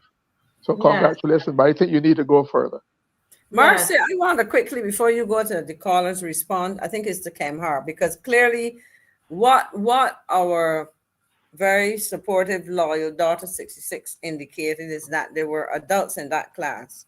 And I want to say to that person, because I can't remember if it's a him or her, so I say Kemhar, that the conversation started out of an experience I had with an adult. That's true. One of the challenges was that there was a concern that some adults would not come forward. But I want to flag this. That's why I asked. I have spoken to the gentleman, and I heard that not only him but his spouse both need help, and I want them to. And he's agreed that he wants to participate. So I want to signal that, and I certainly will sponsor them in terms of making sure that they get to do this. Thank you, Maxine. Thank Yes, you. this is great. That's wonderful news. Yes, and I met the adult, and he was saying, that when I came, I couldn't. He was telling me, he said, when I came, I couldn't read too good, and I couldn't write good, but I can do it better now. He told me that, and some of those young people were gushing about the program without even knowing who I was.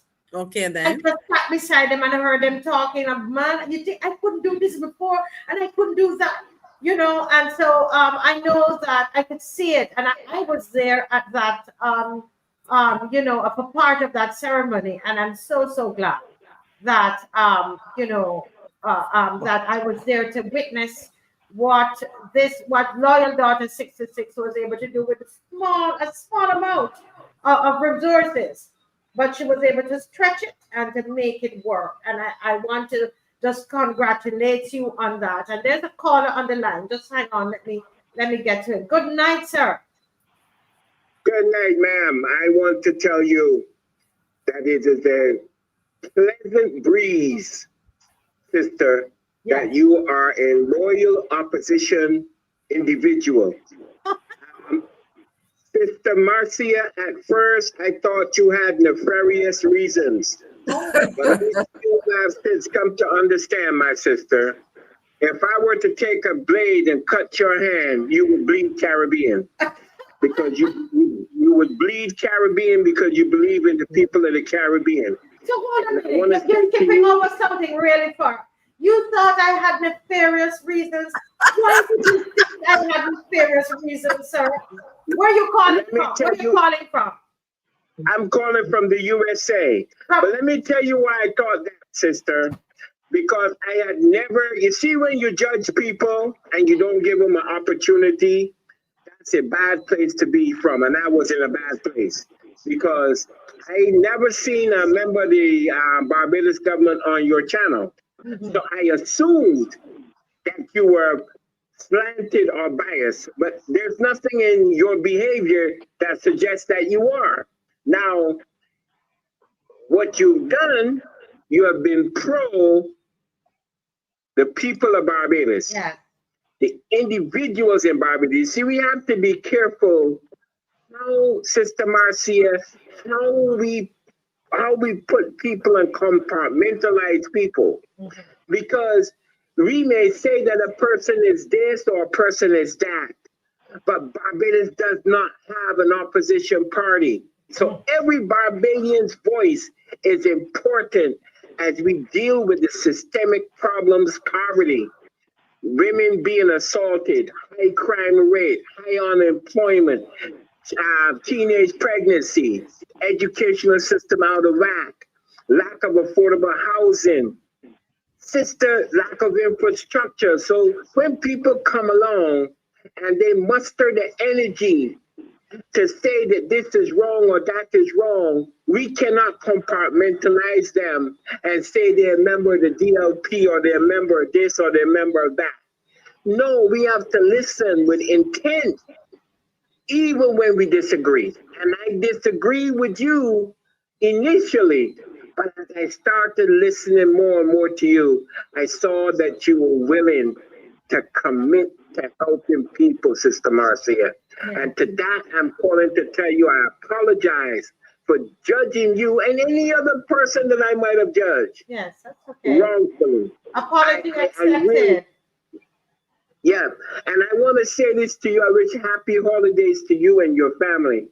Thank you, sir. And I want to give a shout out to 3 young people in Barbados that I think are very strong young people on the political landscape. Yes. One being Kimar Stewart. For sure.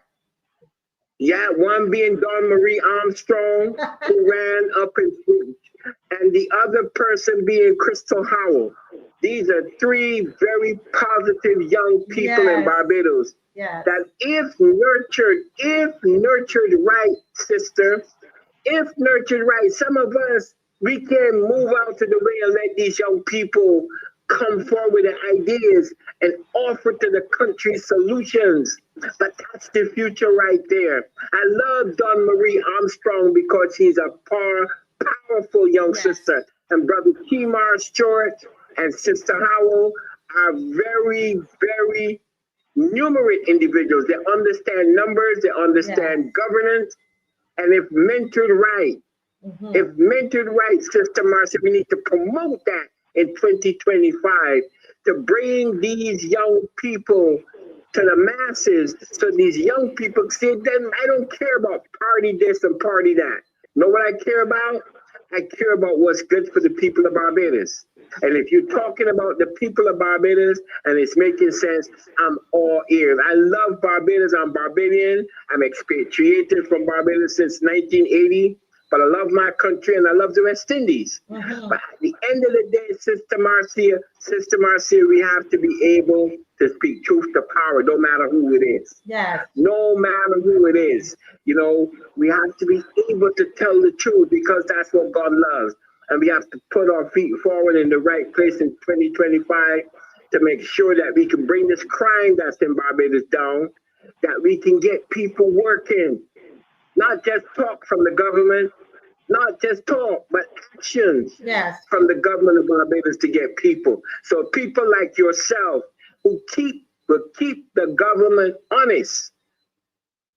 Because a lot of talk is going on in the Mottley-led administration and not a lot of movement towards getting things done the way they should be done.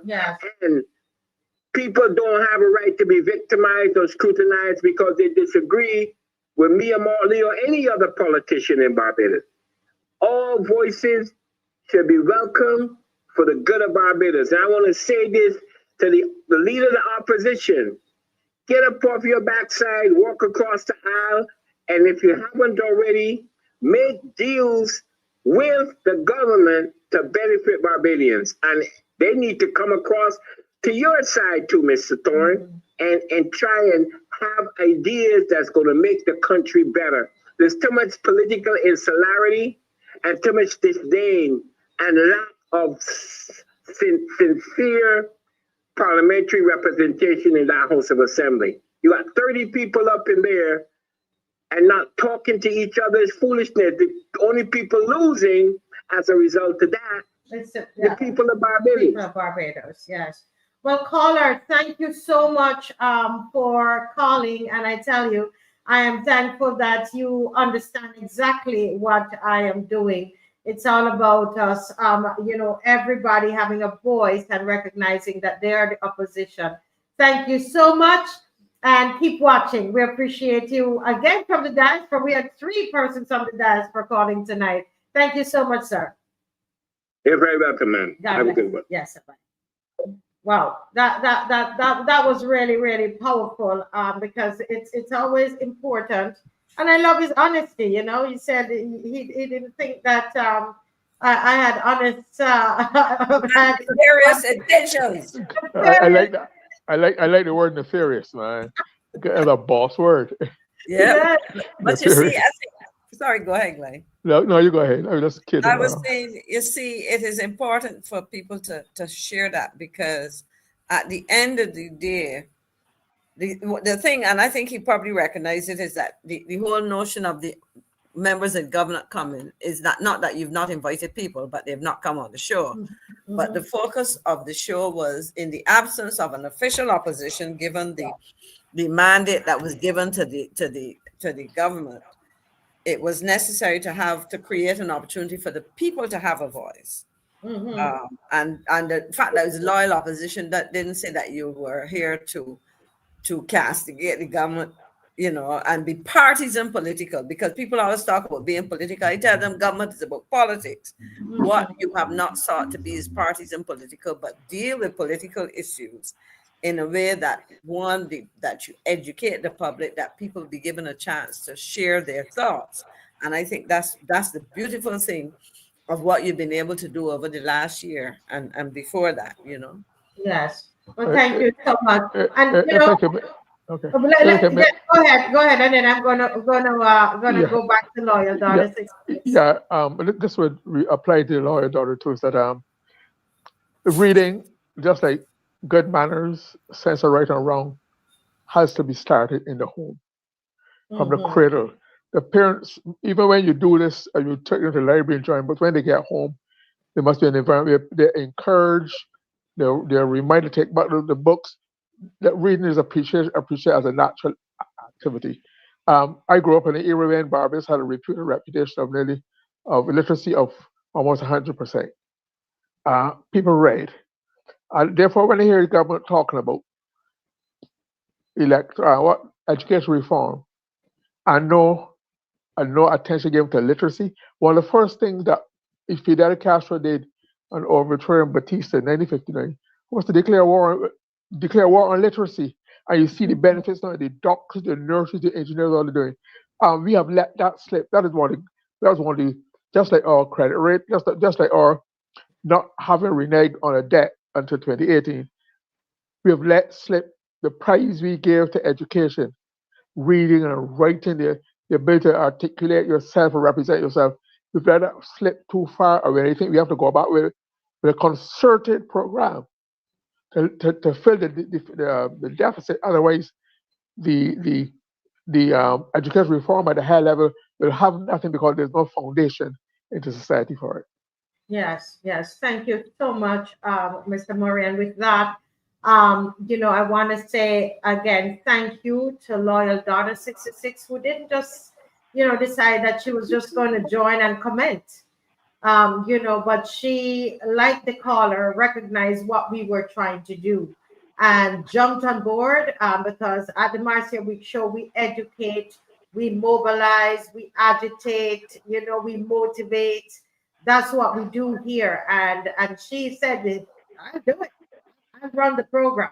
And so she's coordinating that program as a volunteer.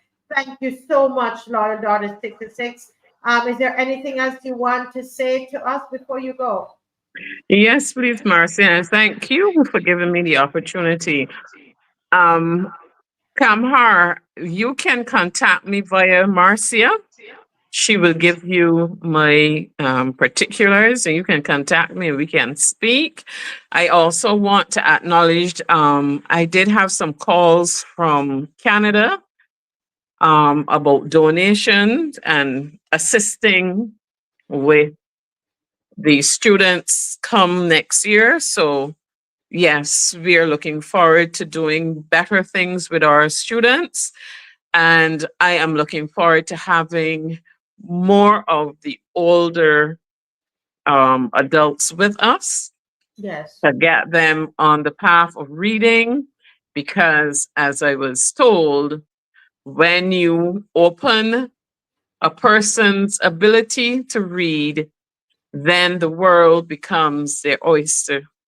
They can read and read and read and gain as much knowledge as they possibly can. So I thank you for the opportunity. Yes, you're most welcome. I would say that on behalf of the viewers, because that's we act on behalf of the people. So God bless you so much, Loyal Daughter 66, and thank you for your commitment. That every Saturday ain't easy. Thank you so much. God bless you. Thank you. Bye-bye. Bye-bye. That's wonderful. And as we're on the topic of young people, Miss McLean and Mr. Murray, because you're young people too. What's a mad No, voice? I know I'm not. I know I'm not old. I'm getting older, but I'm not old. I'm You're getting right. older. You're right. Right. So you let them know. You let them know. Right. And we haven't reached the stage where we have become young again. Because as I say, what's not twice a child, but we ain't get there yet. So. But you know, I want to say, first of all, I want to thank God for both of you that I have, and and Mr. Franklin when he wasn't that busy, that I can call and bounce things off of, and I don't take that for granted. I appreciate it.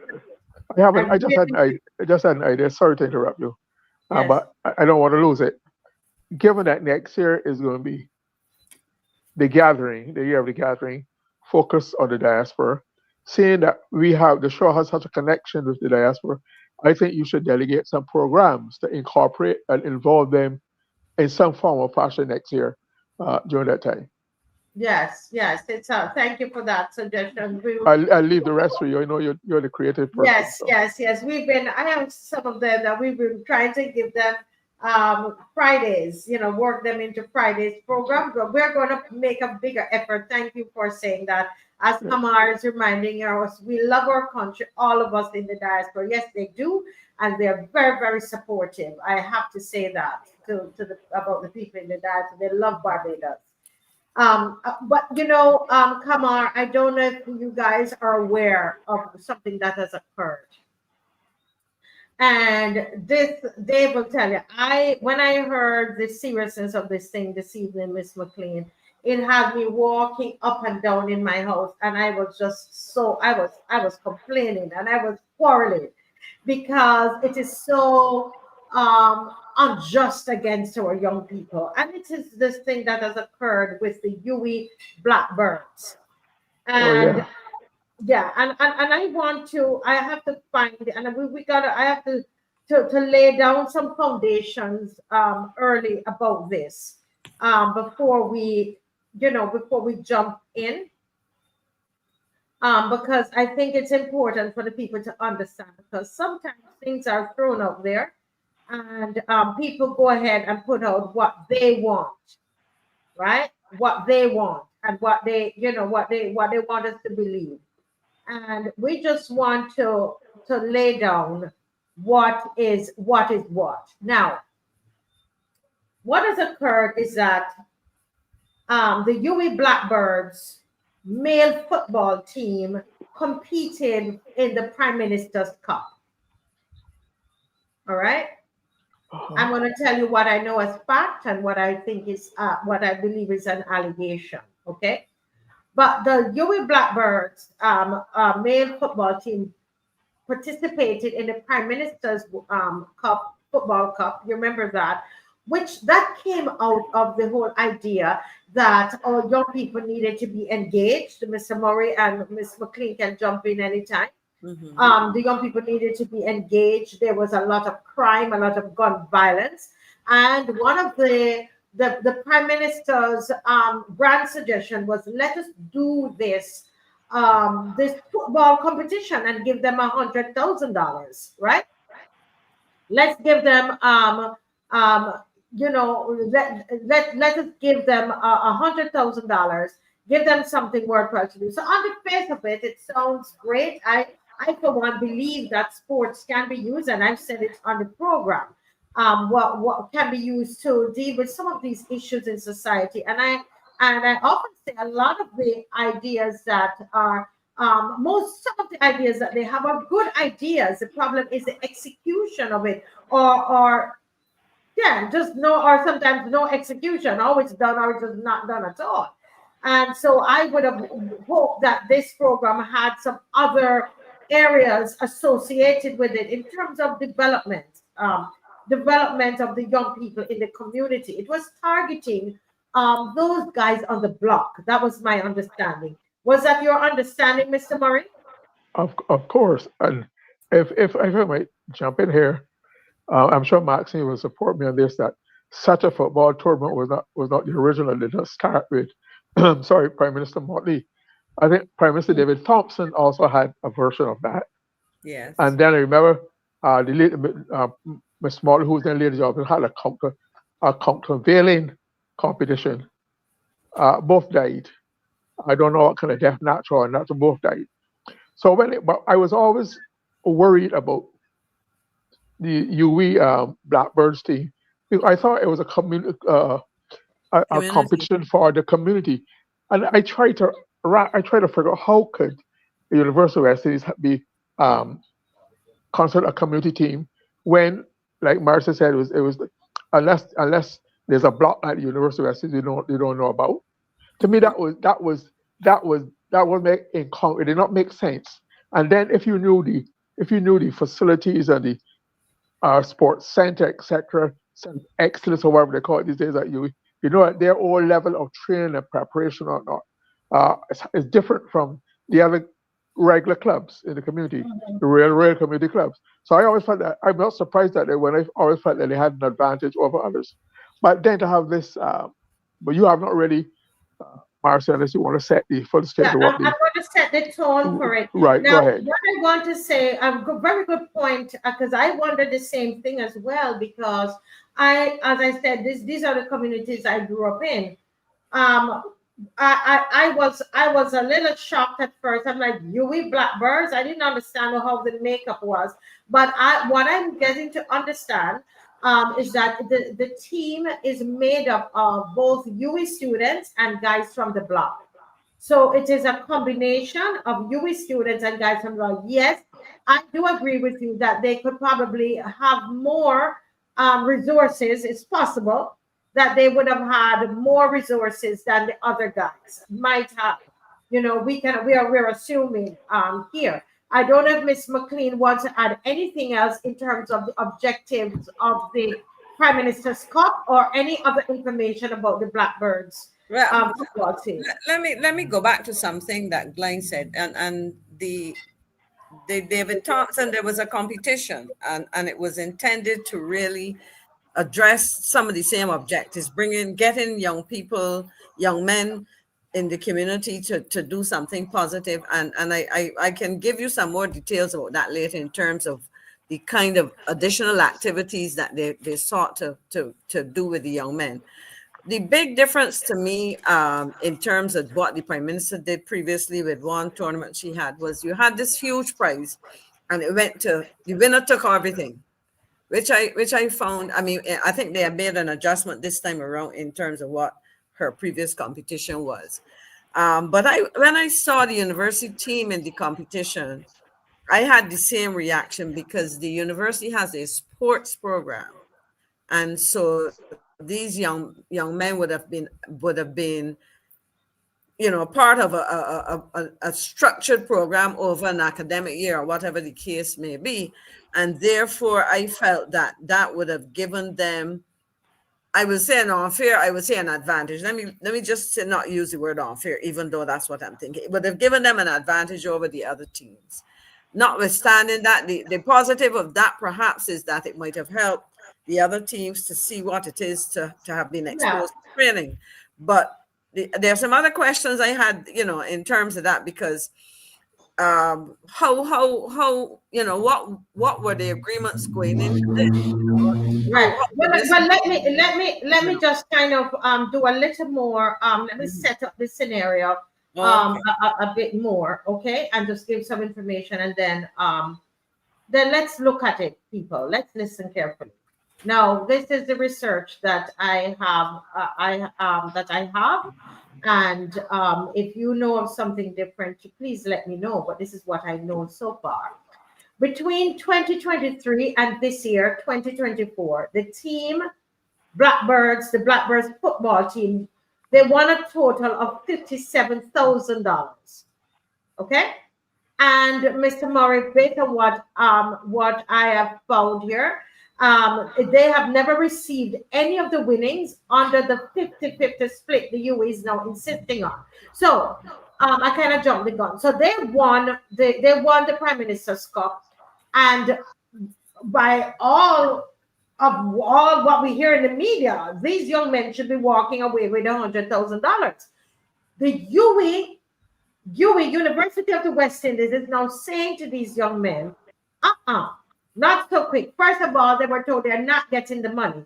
That's the allegation. That's what I heard. It was alleged that they said that they're not getting the money because they're contracted, or they're working with the university. They train with the university, so they don't get the money. So the government wrote the check to the university. Then when in a meeting, it was now said that they were going to get a 50-50 split. 50 to the university and 50 to these young men that won the competition. But the young men are saying what they're saying, and people, parents, and those who are with them and who understand and have been with these young men since they started, they said between 2023 and 2024, for example, right, they're taking 1 year, the team won a total of 57,000 Barbados dollars. Have never received any of the winnings under the 50-50 split the UWI is now insisting on. UWI is saying, UWI Blackbirds, you're going to get 50% of this 100,000, and we get 50%. But they're saying, but we never got. So UWI needs to come forward. UWI, did they win 57,000 between 2023 and 2024? University of the West Indies, can you tell us that? Did these young men get any of this money? Did they get 50% of that $57,000? Right? They said that, in fact, the team has never received any previous or current winnings from UWI. That's what they're alleging. That the team, University of the West Indies, please listen up. Those of you who know the relevant persons, please send this live to them, because this has to be solved. It is saying here, they are alleging that the team has never received any previous or current winnings from the University of the West Indies. As outlined, it's alleged in the competition agreement from the organizers of the Prime Minister's Cup, this was a semi-professional competition. The boys were paid by the organizers of the PM Cup for their participation in the tournament. Therefore, it follows on that the boys should now be paid all the winnings of the $100,000. This is the argument that supporters of the team that they're putting forward. Now, this is the winnings that they have received over the 2023 to 2024, Ms. McLean. First place, Reserve League of $4,500. They got third place in the Knockout Club. They got Cup. They got $7,500. Third place in the Republic Cup, $7,500. UWI, is this true? UWI, did this happen? In 2024, they came second place in the Premier League with $30,000. In 2024, they got third place in the Knockout with $7,500. UWI, did they get any of this money? If this is the policy that you have, that they are supposed to get 50% of the winnings anytime that they compete, were they paid 50% in between 2023 to 2024? The team is alleging that they wrote the Minister of Sport, Charles Griffith. Well, I wouldn't say the team is alleging, supporters of the team. Let's put it that way, supporters of the team. Because this information is not coming directly from the team, but from supporters of the team. And, you know, information that we've gathered from other sources.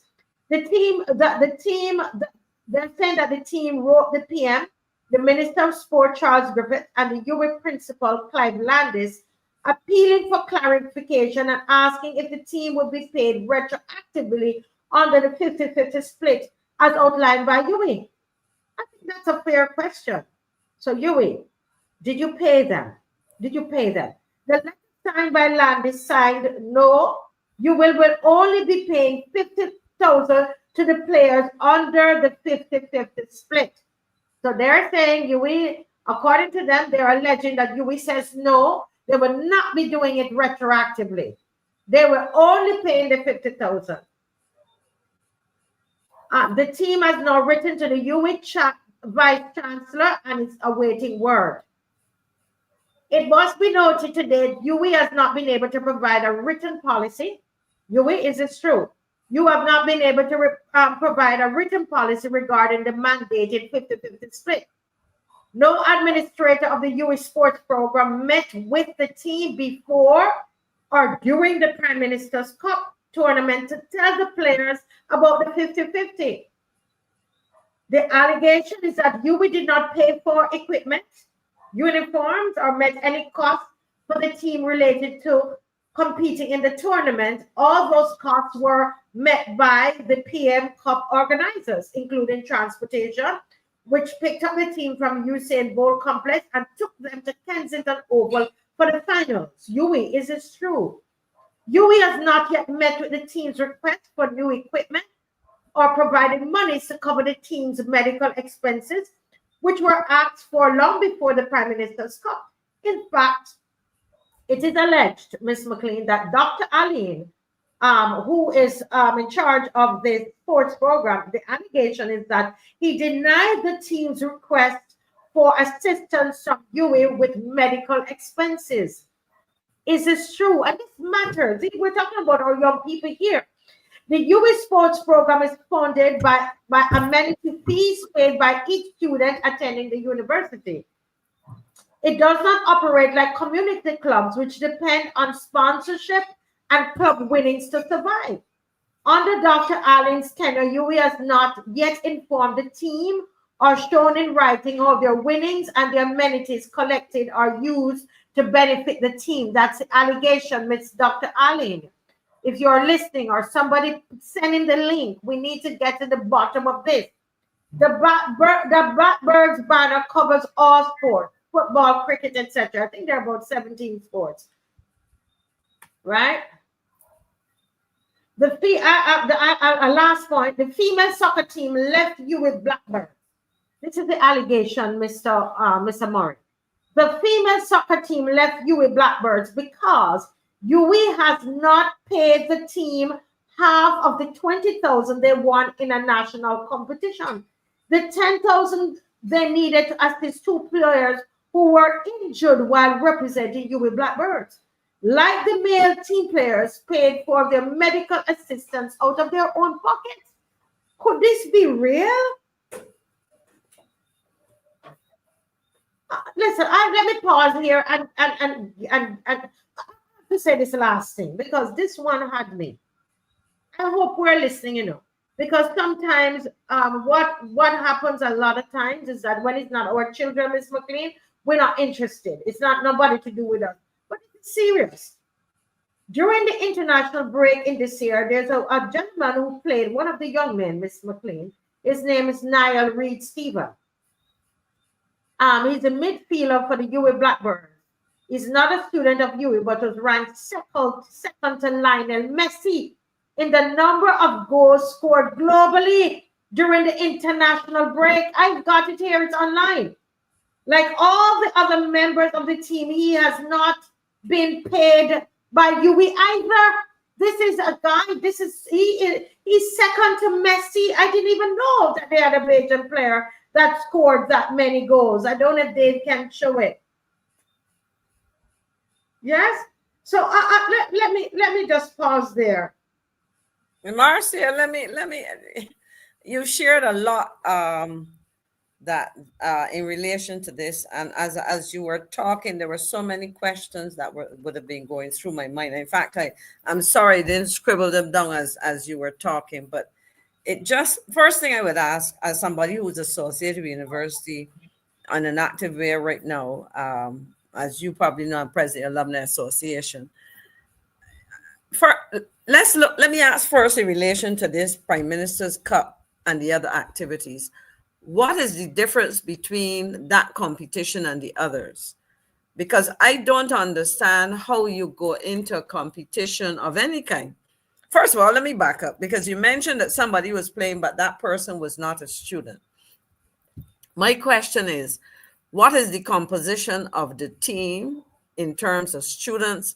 Because in recent years, University of West Indies, Clearfield campus included, has introduced a number of formal sports programs, whether it's sports management, sports marketing. I was looking at them as you were speaking.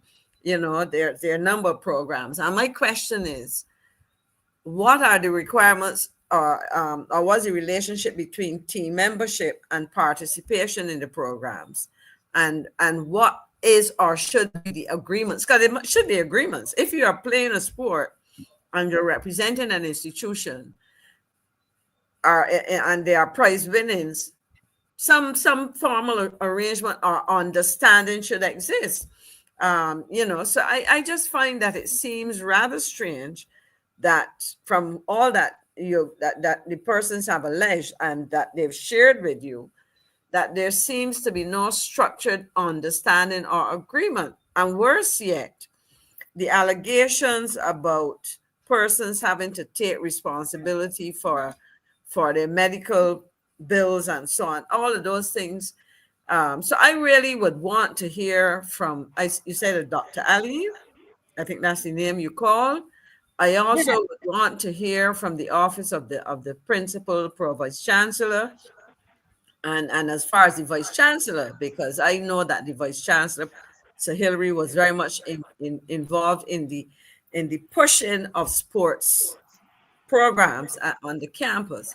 But I find it strange. Now, even if, because you mentioned the $57,000 that would have been won for various competitions, and those were in smaller amounts, but here you have a community competition, and there's the prize money of $100,000. And as I said, that prize money it was a winner take all.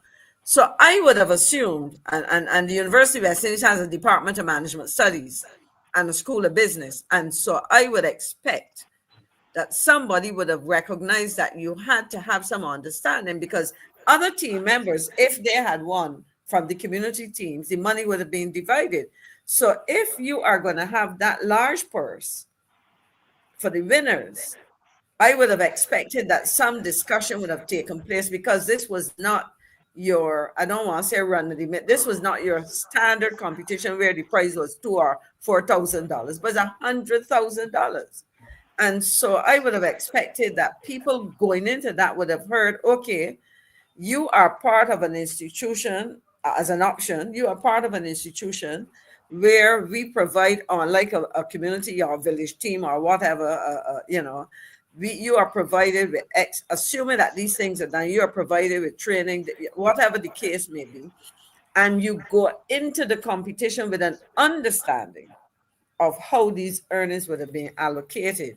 So I really would want, I think you've put a lot of questions on the table, and the university needs to come and say, because it really does not reflect well what we are hearing and the allegations that are made. And therefore, the director of the program and the administration of the campus, senior administrators, need to give a definitive position if there was an oversight in that there was no agreement hammered out before the game and before the competition, rather, because it would have been a series of games that they would play to get to the finals. That should be acknowledged and an agreement made. Now, at a minimum, because as I said, the smaller ones and so on, I don't know what it is, but at a minimum, there should be some sharing as to whether all or none. I mean, if you've just identified some other things that the university did not incur costs, and whatever the case may be, you say that from what you were told, the organizers would have provided transportation, etc., provided uniforms, etc. So it was as if they were treated like other teams. So the university needs to come and tell the public some more. The university, and before, thank you so much, Miss McLean, very well said. Before Mr. Murray jumps in, I just need people to understand, this is Dr. Rudy Allen, and he's the head of the Academy of Sport at the University of the West Indies, Cable Campus. He previously held the post of the academic program coordinator at the UWI Cable Campus, and he took over as a head from Amanda Reefer in 2020. Now, this is the gentleman that we would like to, first of all, to, give us some answers to these questions. What about the $57,000? Did they get the 50% of that? I think these are questions. I mean, if he is the coordinator of the program, he's the program coordinator, he should be able to answer the questions. And is it true, Dr. Allen, that David, if you could put his picture back up, because people who know him, I would like for you to send this to him. I would like to know, sir, is it true that the players were told that they could not get their part of the 50,000 when they asked us, so why can't we get it now? That it was past the academic year. The financial year had passed. Mr. Murray, that is what the allegation is saying. When the guys say, now imagine Christmas is coming, and these are guys, they're made up of students and some guys from the block, right? And they were so happy that they won. Christmas is coming now, and they say, okay, all right, can we get the 50,000? They tell them, no, the financial year is closed. You can't get it. Mr. Murray, what is your thought on this, Salim? First of all, when I heard that statement, I was flabbergasted. I was embarrassed that somebody could bring such an illogical and irrational and unprincipled statement to the public. It was almost as bad as when I heard a comment from Minister of Sport, Charles Griffith, when he was asked to comment on this report of problems at UWI over the winnings of the competition. He said that he does not get involved in the internal affairs of our teams, and therefore he's not going to do it now. They have to sort out among themselves. But I said, this man is not a member of the cabinet, of the government, of the prime minister. Therefore, no, you have a moral responsibility to know what is going on and do something about it. But then I said, the UWI seems to, if what you told me and you outlined as background material, Marcia, is true, and it seems plausible to me, it seems that UWI need to be reminded that there are a UWI in Barbados not as an independent institution. They are subsidized, paid for lock, stock, and barrel, by the taxpayers of Barbados, and therefore they cannot be above anything about Barbados. It is wrong. It is immoral. It's embarrassing to think that. So I said, is this University of West Indies or this University of West Indies plantation? The plantation mentality, telling people they can't get their earnings. What gave them that right? First of all, what shocked me is that all of this could have gone on within UWI, and there are no contracts between players and responsibilities on either side, etc. All that should have been codified and put in writing in a legal way to protect the players, to protect UWI. But then I would also think that if the program, given that the program is under the aegis and sponsorship of the taxpayers of Barbados through the name of the Prime Minister or the Prime Minister's Cup, the government, the organizers have a responsibility to make sure that from the beginning, not only from the concept, but the operational, the implementation, the finalization, it meets a certain standard, the consistency, it's fair, it's legal and whatnot. It seems to me somebody just they took that off the ball and left it to the teams to do it. There, it is the taxpayers' money. We are financing it. There should have been a standard contract for each team, each player, right through the system. So you not only you again they have to go about what when I used to insist on us. Look for clarity of purpose and certainty outcome. There should be some system of tracking all the events of the competition right down to the end. And now that where the Blackbirds are concerned, what happens to the boys on the block? Do we have any obligation to how to get them off the block, teach them skills, help educate them to move them, or they just drop like a concrete block back on the block? I think it's a disgraceful situation. I can't see how somebody who's at university and supposed to be an area of enlightenment and education and broad-mindedness and fairness and whatnot, how could you tell people that it is the financial year? That financial year is not made is not part of the Constitution of Barbados or about anybody's law. That is an internal arrangement with the UWI. So therefore, that is a poor excuse. How could you tell people who work so hard and run up so hard you can't get it because financial year? It's disgraceful. They should be embarrassed. If all this is true, they should hang themselves in shame. Some of them should resign because you're dealing with the Prime Minister's Cup. It's one of the most shoddy events I've ever seen in the public life of Barbados in a long time. They should be ashamed of themselves. They should be. They should be. And I just want to say this is just the beginning. We are just starting this here because these are our young men. We had 50 of them, near 50 of them. Mr. Murray, that one woman I think was included in the lot that were gunned down, stabbed up, or killed this year. And here we have, I can't remember how much is on a football team. I can't remember. Somebody can tell me how many persons on a football team. But here we have these young men that have worked hard, and they're not to our best knowledge, not in crime. We know they're not behind bars, and they're trying to do something positive with their lives. How could we, to them, I'm not saying that this is what they did, but Ms. McLean, to our young people, you know what this sounds like? It sounds like a scam. This sounds like a big scam. When you're telling people, Ms. McLean, you don't want to pay them and telling them about you passed the financial. No, but that to me, Marcia, you know accounting. And if you have a competition, if you receive money that you owe somebody, and the calendar, but your financial year, because you deal with financial year, not the calendar year, and the financial year comes to an end, you carry forward accounts receivable, accounts payable. If somebody owes you money and your financial year comes in, you don't say, well, I don't collect it because my financial year is finished. Similarly, if you owe me money and you don't say like 100,000, no, but I mean, to me, what I am hearing as a former student at the KFL campus, as somebody who taught at the KFL campus for 17 and a half years, having gone there initially to teach for half a year and spent 17. And by the way, Marcia, in my first term of teaching, guess who was a student on campus? The one and only Glenn Murray. Yeah.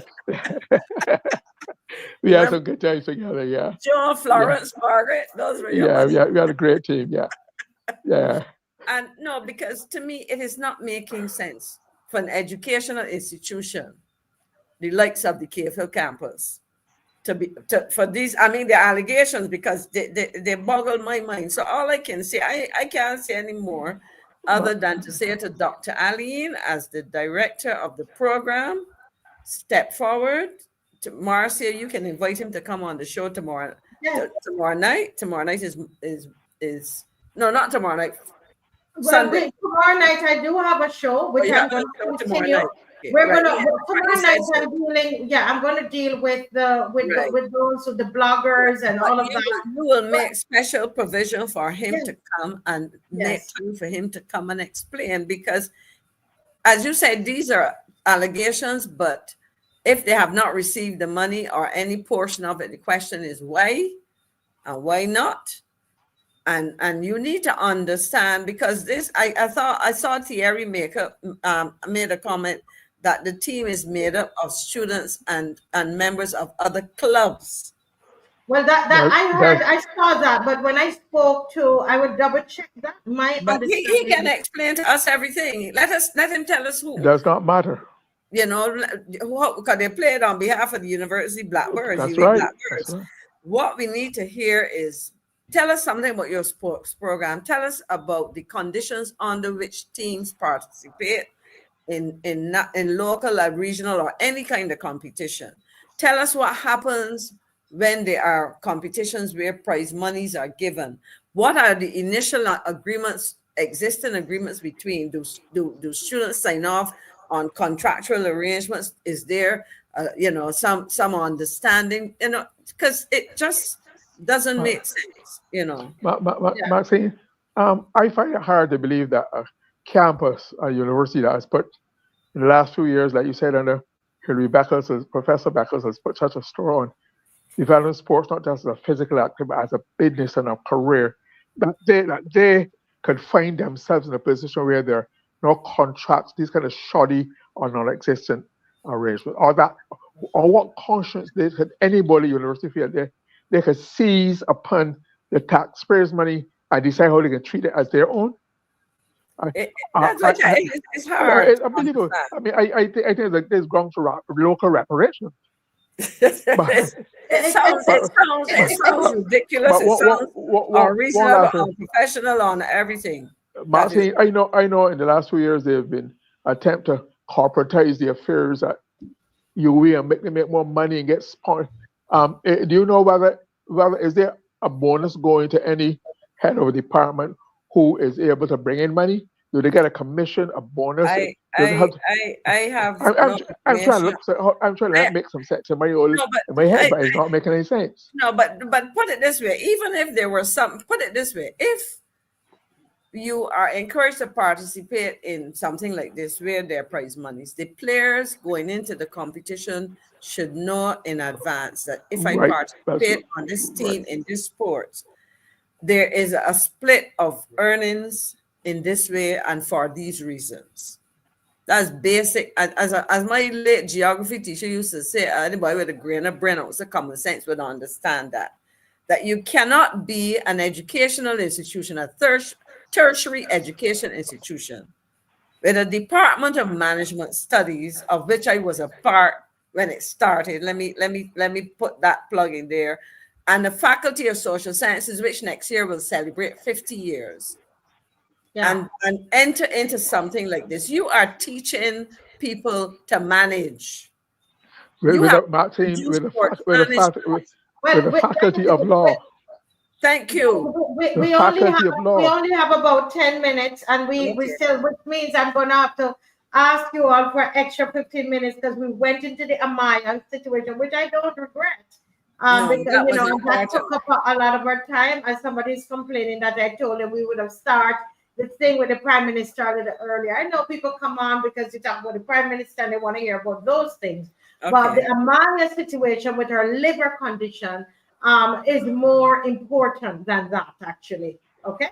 But my apologies. I did tell you one time, and I changed that. So I apologize for it. But let me they put up this picture for me of this young man, of the team with Messi and so on. I want to bring something to the viewers. My thoughts, my mind is gone. Dave, can you put up the picture with the Messi and so on? I want us to think about this. We're going to continue this tomorrow night. Tomorrow is Saturday, but we have a show, okay? So what we don't get to finish tonight, we're going to do it on the show tomorrow night. All right. Now, what I want to do, Dave, I don't know, it's coming, right? I want us to look at this because it bothers me. really bothers me a lot, Miss McLean and guests and viewers and Mr. Moore, because this young man has achieved so much outside of Barbados. You know, and you would have heard the gentleman Weeks, who was on, Nathan Weeks, was saying that one of the challenges that those in sports have is that they can't live by sports. You understand, Mr. Murray? And here he is in the off season. He went and look at him, Neil Reed Stephen. Look at that says bar what they does. Right. Okay. And he is second in terms of performance internationally. He played on that team as well, Mr. Murray. The young man did not get a red cent. Jeez, all right. You believe that? That thing annoyed me this evening in his house. This young man, I don't understand what it is with our people. If people are not doctors and lawyers and all of that, is that we don't care about our little black children. I call him a child. Wow. But Marcia, I feel, given the brand that has been attached to this competition, the Prime Minister's Cup, apart from the president, the highest title and brand in the country, I feel the government should investigate this now, Lord. I think you shouldn't just rely. I think the government should come and make a clear, definitive statement, because all this is going to do is breed suspicion and cast a pall, a shadow over the competition. If you end in a bad name, and it should be clarified. The role and the responsibility of a person be clarified. It shouldn't be just left to any Millie Mouse statement where people try to make themselves look, if not less bad or less wrong. I think it's the taxpayers' money in the Prime Minister's name, the second highest office in the land, and the government should get involved and bring it to a satisfactory conclusion. Because all of my life I know is one thing that people don't tolerate is unfairness, and this smacks of crass unfairness to me. Glenn, the Minister of Sports indicated, I heard him in a news item saying, and I paraphrase, that monies would have been paid over, that having won, that is an internal club matter in this case. So if it were one of the other clubs that have won, the other teams, that's an internal, the government did their part in paying over. And so it takes me back. I'm just saying what was said by the minister. I am not disagreeing, but I'm saying that there was a response. But I think, again, if there are rules, you see the challenge. But Marcia, it's their competition. They set the rules. No, I agree. That's what I'm saying. There should be rules. That's what I'm saying. There should be rules. But the challenge and the other question I would ask, because when I heard that the university had won and it was fine happening, given my relationship, it's good to see university. But my first question was, were the teams basically equal? Now I'm hearing that you have an international player. There may have been other international players in some of the other community teams. I don't know. My question was, are these I don't want to say was it fair, but let me put it that way. That's a bit, was it fair to have a team with the kind of what I would describe as preparation? It might be good to help boost the other teams. But, so I think there are a lot of questions. And I really, as I said, I agree with what Glenn said just now, but very importantly for me, the university needs to come and share with the public, because as you say, these things were raised with you. Exactly all those things that we raised. I wouldn't list them again because I went through a list of things that we probably need to hear. This is to be continued because one quick comment, Marcia. Yes. Maxine said something that triggered a memory in my mind. Triggered one in my mind. This same special treatment, privilege, advantage has been associated with the performance and success of cricket at UE, the cricket team. It felt in certain cricketing circles that there were some advantages given to them that other teams were not able to enjoy, hence their rapid rise through the system, how they were able to rise and play Division 1 and Elite, etc., when they did not work their way through the system like other things. So one has to be careful that in seeking to enhance the image of a competition. One does not devaluate in the minds of the person because it does not accommodate them in a way. It is not fair to the system. There's no. It should be no. It is wrong. If all is said is true, it is wrong. It is wrong, and I can't wait for it to be clarified. And the last thing I'll say on this, so we're going to pick this up Saturday, 7 o'clock. I'm never on a Saturday, but we're on tomorrow because we're looking at the year. And we must, this happened, we must continue because this is the kind of thing that they want us to forget about. They want us to not talk about it. And we're going to talk about it like it's our children. These young men, if we talk about it, these are our boys. These are our children. We're going to make us think about it until they get their money. I believe that. And I'm inviting Dr. Allen to be on the show. If somebody can give me some, we need to contact him because it's a lot of questions to be answered, and don't let our young men, you're trying to get them off the streets and then they leave angry. The whole thing is worse than it is supposed to be. Yeah, let's not do that. But this one is somebody saying, Mr. Murray, you're absolutely right. It's just handled badly, right? Yes. All right, so we're gonna pick up on this again tomorrow. Tomorrow, 7 o'clock. Don't forget that we're on, and we are going to dive into this. But we have another topic here that a lot of people are logged on, right? To hear. And Easy D, good evening, Easy D. You hang on. You came on the right time. Because your Prime Minister, Easy D, I'm so glad. Yes, season's greetings to you. But I jump in on you as soon as you come on because I'm not sure if you're aware, because I know you would not agree with this, Easy D, if you're aware of what happened. But what happened is that I was minding my own business, and I saw someone sent me a post that the ex-president of Suriname, that he died on December 24th, if I'm not mistaken. That he died, and our Prime Minister, gave a very, very great tribute to this gentleman. Now, I didn't know the history of the person. I'm like, oh wow, and so the Prime Minister praised him about his strength and she gives a tribute to him. And I would read, let me just open here and read the tribute. Again, I'm asking you all for extra 15 minutes, okay? Just so that we can get this done. But I think we need to do it properly. It says, PM Mottley pays tribute to former Surinamese President, okay? And it says that she described the president as one of the most charismatic leaders of the region. Listen carefully, Easy D, because I don't know if you, are aware, but this is what the Prime Minister, Mia Mottley, says. I'm reading from Barbados Today. He died on Tuesday at age of 70. His name is BOUTERSE. I hope I'm pronouncing that right, Ms. McGee? BOUTERSE. Thank you. BOUTERSE. Thanks, Dave.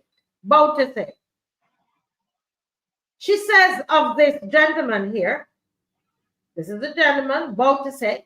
I've met many people in this job since I became head of government in May 2018. But there are some whose personality is so strong that they leave an indelible mark on all those with whom there has been any interaction. This is your Prime Minister, our Prime Minister, and she's giving a tribute. This is one of the most charismatic leaders in the region, Easy D. Easy D, this is for you. Desi BOUTERSE was one such man. His was a history ranging from freedom fighter of the Republic of Suriname. Whether you agree with him or not, you would have to appreciate the force of his personality, and I could just hear her voice with that. Wow. And so as to draw As 2024 draws to a close, the Caribbean community bids farewell to one of its most charismatic leaders, the former president of the Republic of Suriname, BOUTERSE, who dominated. I know she liked that word of the dominated politics in the Republic. Guess how many decades? 4 decades. Oh, that in some circles that would sound more of somebody with you call with a D word, right? Okay. Anyway, President BOUTERSE was the first of my Caribbean colleagues engaged with me during my heads of government conference in July of 2018. It was through his eyes and his heart. Listen careful, Barbados. She said it was through his eyes and his heart. I'm so dramatic. I lost my space because I learned of the rich culture of the melting pot of South American continent. Wow. And this began my love for the country and its people. During my visit to Suriname, he took me all across the country. I want you to remember this, EZD. Remember this, okay? He took me all across the country, including the Brokopondo district, interacting with people from all walks of life in his unique way, whether it was to sing with the griots or hug children who gathered around.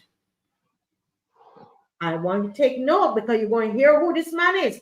On my last visit to Suriname in July 23, the CARICOM Heads of Government Conference hosted by President Santoki, I was privileged that Comrade Ralph and I were able to meet Desi and spend time with him, of which was laughter. But alas, who would know that would be our last time together? When he and his wife Ingrid, upon learning about our country's plan in 2020 to build the Golden Square Freedom Park, both said a park needs benches so people can sit and enjoy what it has to offer. And with this statement, they immediately made a donation of wooden benches made from Surinamese wood, as they wanted to enrich the bonds of friendship between our two nations. I extend condolences on behalf of the people and the government of Barbados to his wife Ingrid, his children, and the people of Suriname. May he rest in peace and rise in glory. And so here it is that our Madam Prime Minister was giving a tribute to this saint who has gone over to glory. He's transitioned on. He's a saint. He's gone over. So let's read now, Ms. McLean and Mr. Murray. Ms. McLean, can you do the honors of reading here for me who it is this man is? Please, can you see it? Desiree Delana BOUTERSE, or they pronounce him as Daisy, 13 October 1945 to 24 December 2024, was a Surinamese military officer, politician, convicted murderer, and drug trafficker. Wait. Oh, sorry. Do that again. We missed it. We muted you by mistake. He was a Surinamese military officer, politician, convicted murderer, and drug trafficker. This is what it says. Who served as president of Suriname from 2010 to 2020. From 1980 to 1987, he was Suriname's de facto leader after conducting a military coup and establishing a period of military rule. In 1987, BOUTERSE founded the National Democratic Party, NDP, on 25th May 2010. BOUTERSE's political alliance, the Mega Combination, which included the NDP, won the parliamentary elections. And on 19 July 2010, BOUTERSE was elected as president of Suriname with 36 of 50 parliament votes. He was inaugurated on 12 August 2010. BOUTERSE was a controversial figure, held responsible by some for numerous human rights violations committed during his military rule in the 1980s. Most notable were the December murders in 1982. He was prosecuted for the murders and a trial was initiated. But the National Assembly extended amnesty to him in 2010. After in 2012, sorry. After the trial was forced to continue, he was sentenced to 20 years in prison on 29th November 2019. He was also suspected of having directed the Moana massacre in 1986 against a village of Maroons during the Surinamese Interior War, which pitted his government first against the Maroon guerrilla group Jungle Commando, led by his former bodyguard, Ronnie Brunswick, and then against the indigenous group Takayana Amazonas. On 16 July 1999, BOUTERSE was sentenced in absentia in the Netherlands to 11 years imprisonment after being convicted of trafficking 474 kilos or 1,045 pounds of cocaine. BOUTERSE always maintained his innocence. He claimed that the star witness in the case, Patrick Van Loon, was bribed by the Dutch government. According to the United States diplomatic cables leak released in 2011, BOUTERSE was active in the drug trade until 2006. Europol has issued a warrant for his arrest. At that time, he could not be arrested in Suriname because he was still president.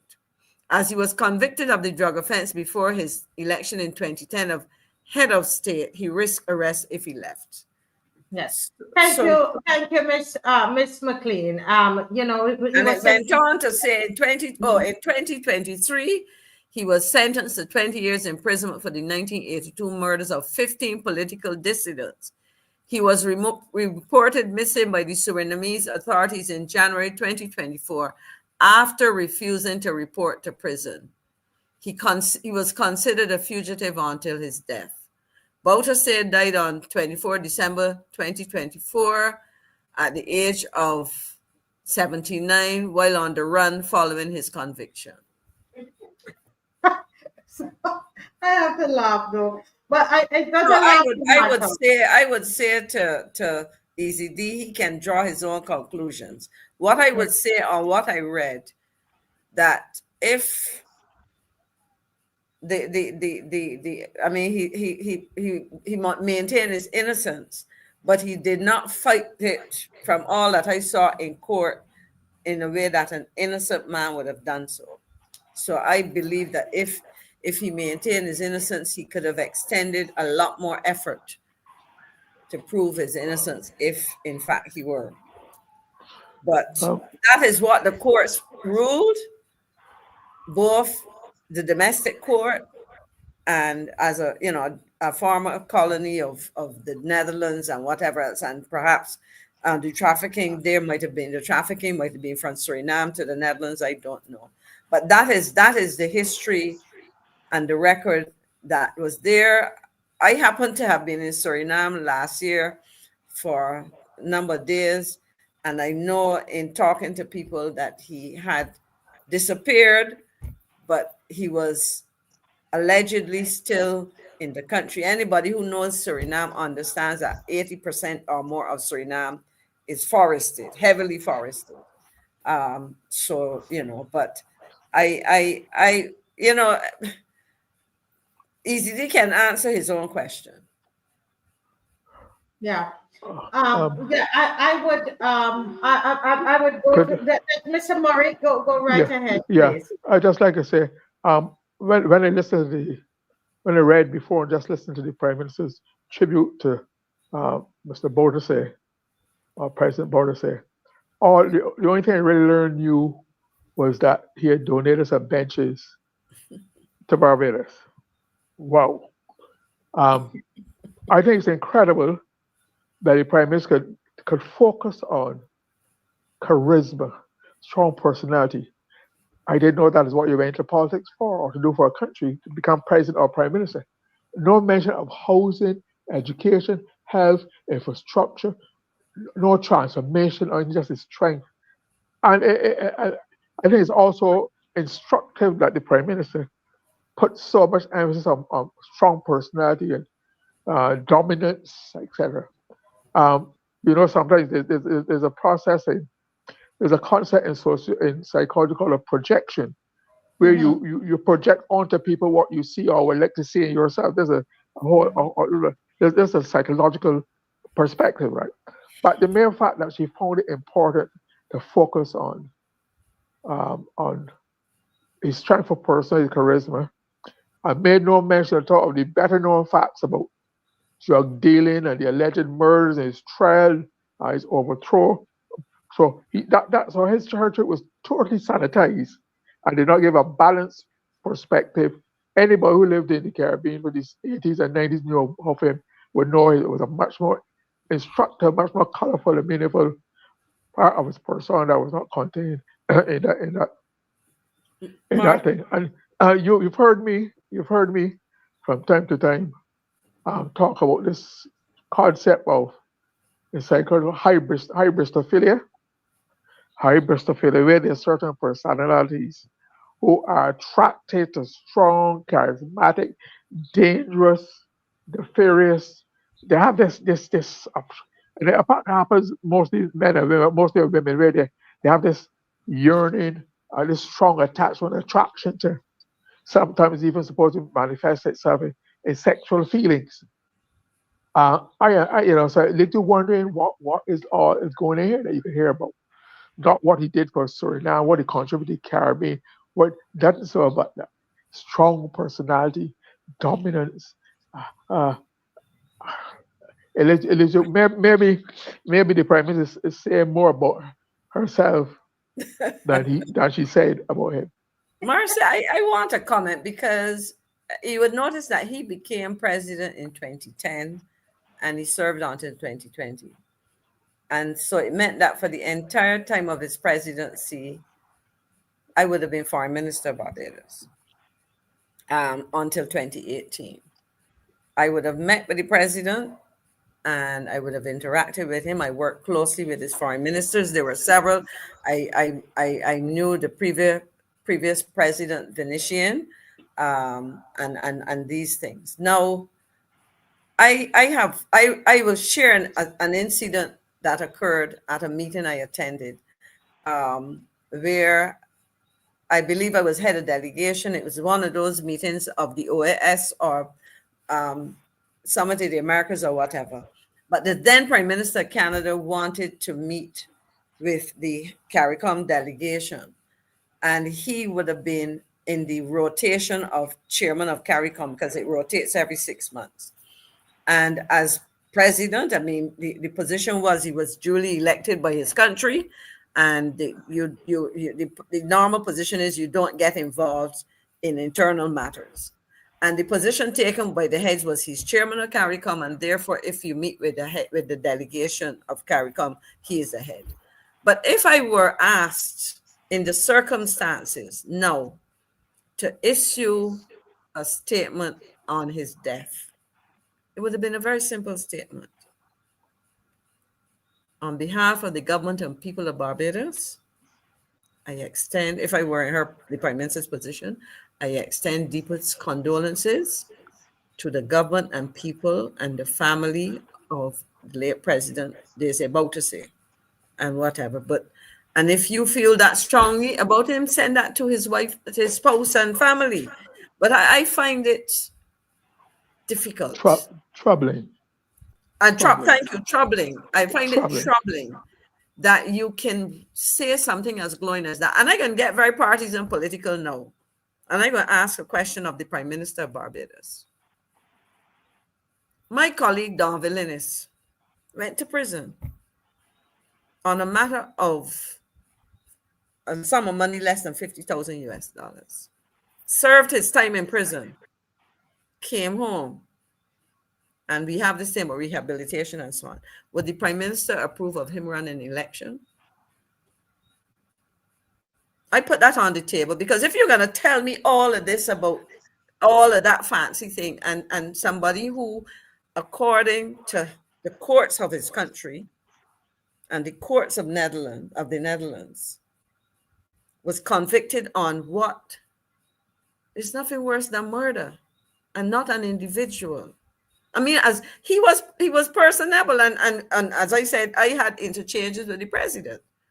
But at the back of my mind always was, there's another side to this individual, and do you, in your official capacity, what should be your relationship with that person? And as I said, because your country, I mean, it is like the current situation in the US. No, there are a lot of people who feel strongly, and time will tell how things will pan out there. But you say this, and then you look at some other things happening in the country, and you ask yourself. I mean, that glowing tribute made me ask some other questions in relation to the domestic front, but I wouldn't articulate that, no. But I put my question on the table to the Prime Minister of Barbados in relation to my colleague and my personal friend. So if you want to talk about partisan politics, I was partisan just now, and I will put that question there, because I find it strange that you're gonna, I mean, how do you do that? Not 1, not 2, not 10, not 12, but how many people that were supposed to be murdered? And if somebody accused me of one, and I consider I was innocent, I would fight to my death to prove my innocence. So it's troubling, and I leave it there. I am troubled. I am troubled to hear that the leader. I didn't know anything about this. I learned, and it wasn't. I'm glad that Nina said that. It wasn't just Wikipedia, but everywhere you go, you look at various stations and even their YouTube. Lots of. I mean, it's all over. And it reminds me, Miss Murray, of some of the allegations that would have happened during in Guyana, where some of these political leaders decided that they would silence the voices of dissent. And what he's been convicted of, I'm not even going to say allegations, he's been convicted of killing of 15 journalists, inclusive of journalists, academics, opponents, activists, anybody who opposed this man. And I'm saying, you're going to tell me that this is somebody so controversial, somebody so not just controversial, but he was basically on the run from the authorities. He was convicted both in his country and also internationally. In the Netherlands. Excuse me, please. In the Netherlands, yes. In the Netherlands, and you're going to tell me that this is what you are going to let our paper or newspaper print? It's irresponsible, Prime Minister Mottley. This is irresponsible. This is ridiculous. This is reckless. Marcia, one last comment. It just occurred to me that the Prime Minister must have written that herself. Normally, somebody drafts and send it to Prime Minister for approval, because there's no good officer, public servant serving her, drafting that would not have put in some facts about his background, less solitary facts, but facts nevertheless, unless they were included and then excluded. But I would hate to think that the public servant would allow public servant of Barbados, provided it was passed through the public service, would allow that such a version, such a whitewashing, attempt at whitewashing a man's reputation against the fact, against the history, against all that is all over the world known, to go through without somebody trying to block it or qualify it or change. More questions. That's all I can say. More questions. It's just I rest my case. I mean, somebody's saying, well, he should, you still have to say rest in peace. Of course, this is not trying to disturb the man's peace or whatever. It is just that to hear our leader do you realize how long the article was, Mr. McLean? That tribute was long. This woman had a purse seam. Based on the article, one could allege it appears from the article, Mr. Murray. Am I wrong to assume it is possible that they had a very close relationship? Well, he clearly impressed her a lot. That she remember in such vivid details, personal encounters and this kind of stuff. Supply of benches. No, that was very impactful. Lord have mercy. I didn't even know that. I see how things come in the country.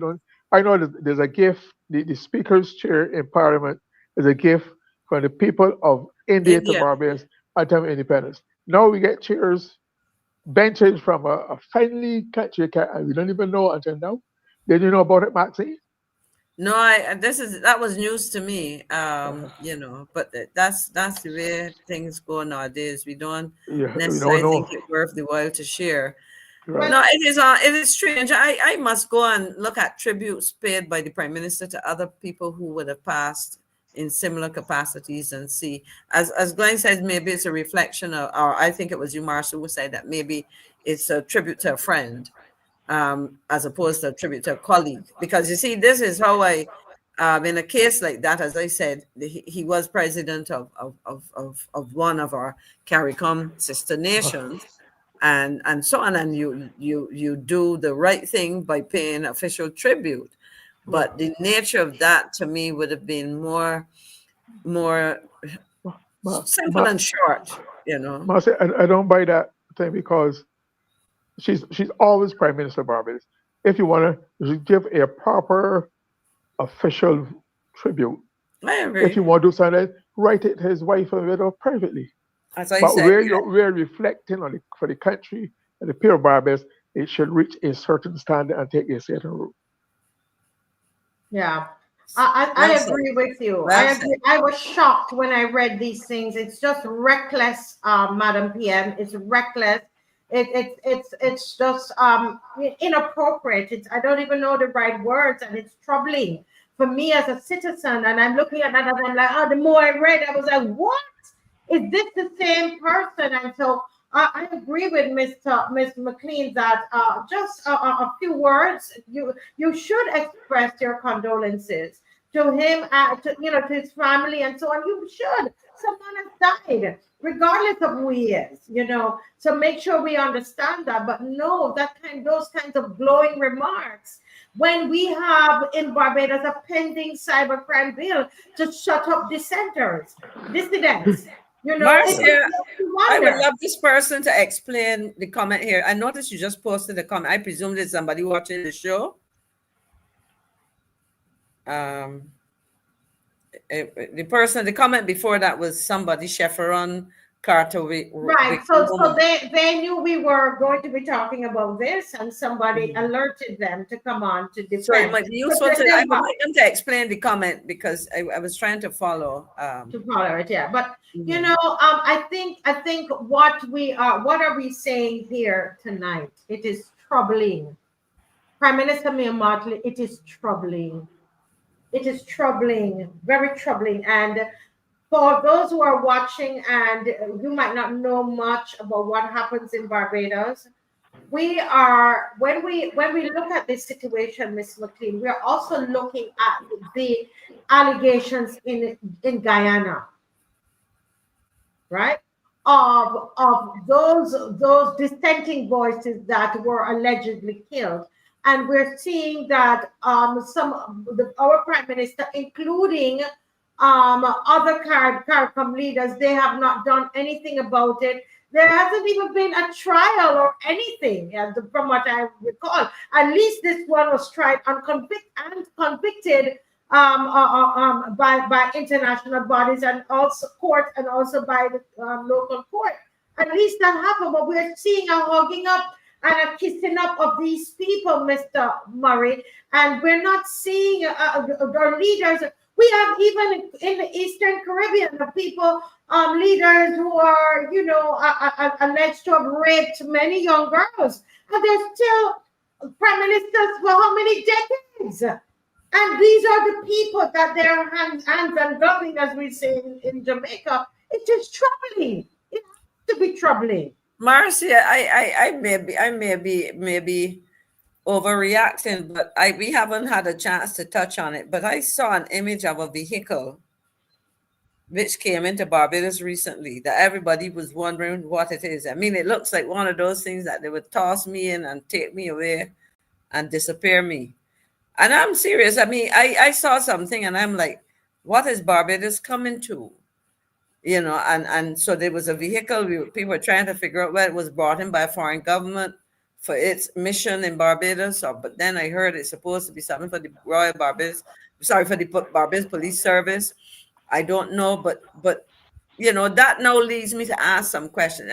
Because in this part of the CARICOM, we in Barbados have not heard of extrajudicial killings, but we have heard of those things elsewhere within CARICOM, and that some never, you know, and within the context of the cases that we heard in Suriname and the accusations and the convictions, it is unsettling. Well, this is what I'm talking about. What is this thing for? You see, it's all of this. So people, they could stay in their country and talk what they want to talk. What is happening here, folks? And I'm gonna say it. We're seeing the movement, as Mottley goes, the movementations of a budding dictator. And when we see and we hear these things, you see, it's not just one thing, Mr. Murray, but it's a combination of things. Here's somebody in agriculture telling me that that it's alleged that the PM wanted the Ministry of Agriculture to have a black belly sheep delivered to BOUTERSE. BOUTERSE. For dinner? To deliver a black belly sheep. One of the black belly sheep, it's the allegation, is there to be delivered to BOUTERSE. As a delicacy or as breeding stock? I don't know. Let me find out. But Marcia, as a question about the vehicle, I understand to help provide greater protection and operational capacities for the police service. And it's an armored carrier type vehicle. And I have no personal objection to it because one has to recognize that the nature of crime in Barbados and the international crime of which we are an undoubted part. So we cannot rely on the usual or the traditional practice and equipment. So these for the Barbados pub to be well protected, we have to up the game. I have things that can more counteract the firing power and weaponry of the criminals of which our people are a part. So I say it's part of that. I see it as a defensive policing matter. Yeah, but it is so. I mean, and my thing is, it just turned up on the streets. Well, you don't know. You don't advertise that, but at the end of the day, I heard blame, but it still looks pretty ominous to me. Well, they're supposed to frighten you. This wasn't frightening. You can't look a sleek, not like a sleek Mercedes. It's supposed to drive terror in the people, right? They mean business. People may not want March no more. You see, it is. Somebody said to me, somebody asked me the same thing. They said, "What? They get a bigger vehicle to scrape you all up in, you know?" So it's I understand what Mr. Murray said, and I understand the whole issue of crime. My thing is, it's when you put all of what is happening. That's the unfortunate thing with all of what is happening. When you put it all together, you know, then you see some things that are missing. Like, where is the where's the Bail Act? What are we doing with that in terms of when people commit murder? How soon they get out? You know, what are we doing practical, you know, things then in terms of the judicial system and the legal system to deal with this issue that lawyers have been calling for? What about those things? Yeah, fair enough. You know, so it's a look at all of that. What about the collusion between the alleged collusion between government and the organized crime? What about that? Why don't we? What about the corruption? You know, that the contortions, all of that's happening. You know, I mean, really, we could have these vehicles, but if we don't have, we need a stronger bail laws to deal with these kinds of things. But all of them are complementary to each other. They're not mutually exclusive. But I agree. The same emphasis should be placed on bail on those other institutions and facilities and whatnot to give greater justice and perceived of justice being done ready to the public. But so it works together, and we don't feel like once again this becomes you know, one of those window dressings, or it is a PR stunt. You understand, Mr. Murray?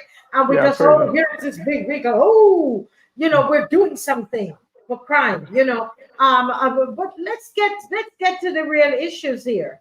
You know, why are murderers on the street? Why are they? You commit 3 murders. The guys will tell you 3 murders and they're still out on the street. They get bail. Yeah.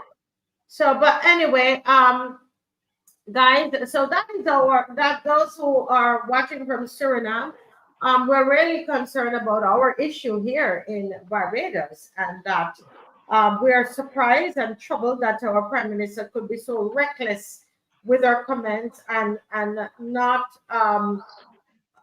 it's just weird, you know, as the word is troubling. Right. The word is troubling. The word is troubling. But we've gone way over our time. But we went on for a while. It's Maxine's fault. You can't speak ill of the boss, Maxine. It has to be your fault. Just don't put me in that vehicle. Let me I take the blame. The Amaya situation, I know that we stretched that a bit, and I still had another caller, but we will talk with that. I will call her, and she can call in tomorrow. Okay.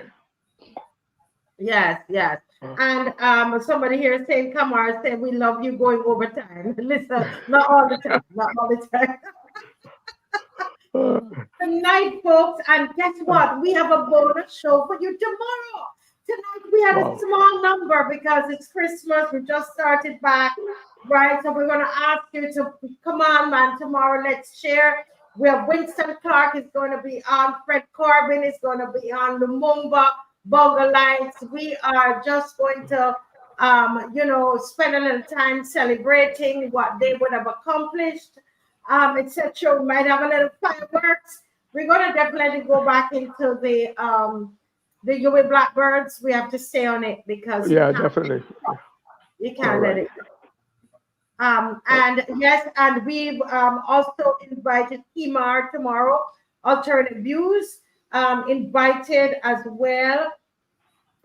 Emmanuel has been invited as well from Politically Incorrect. All of the talk show hosts have been invited and so on. But there's a picture of a young man. I must do this. His funeral is tomorrow.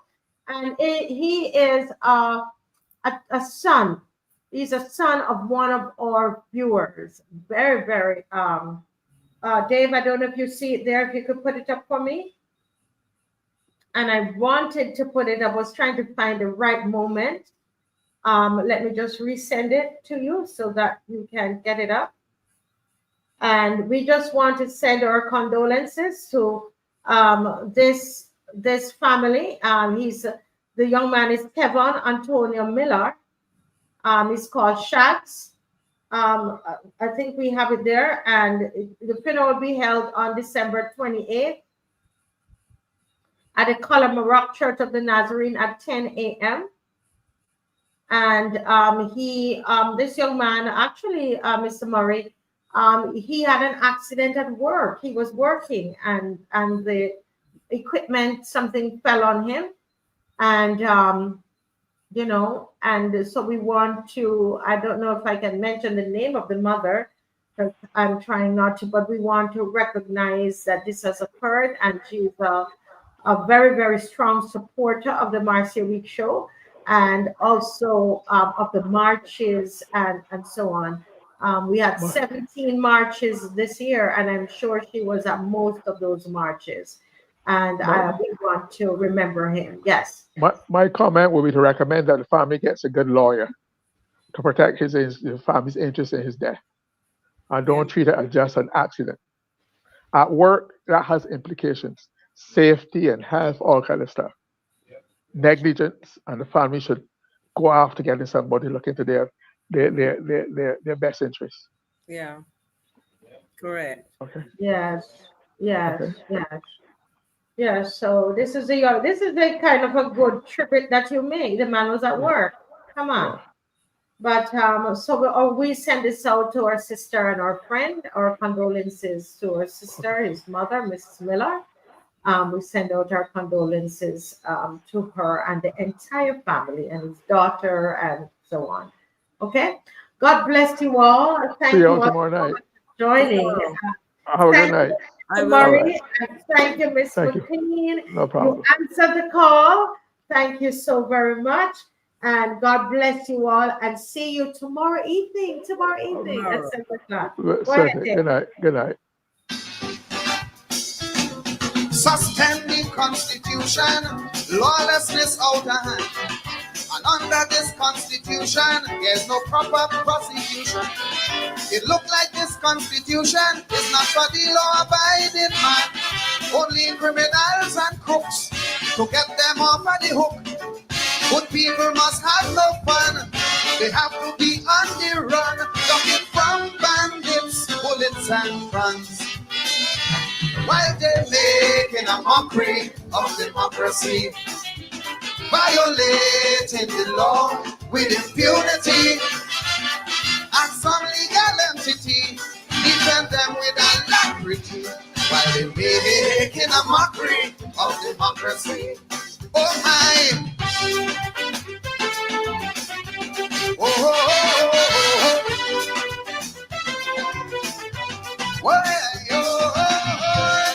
All right, folks, this is where we sign off. God bless.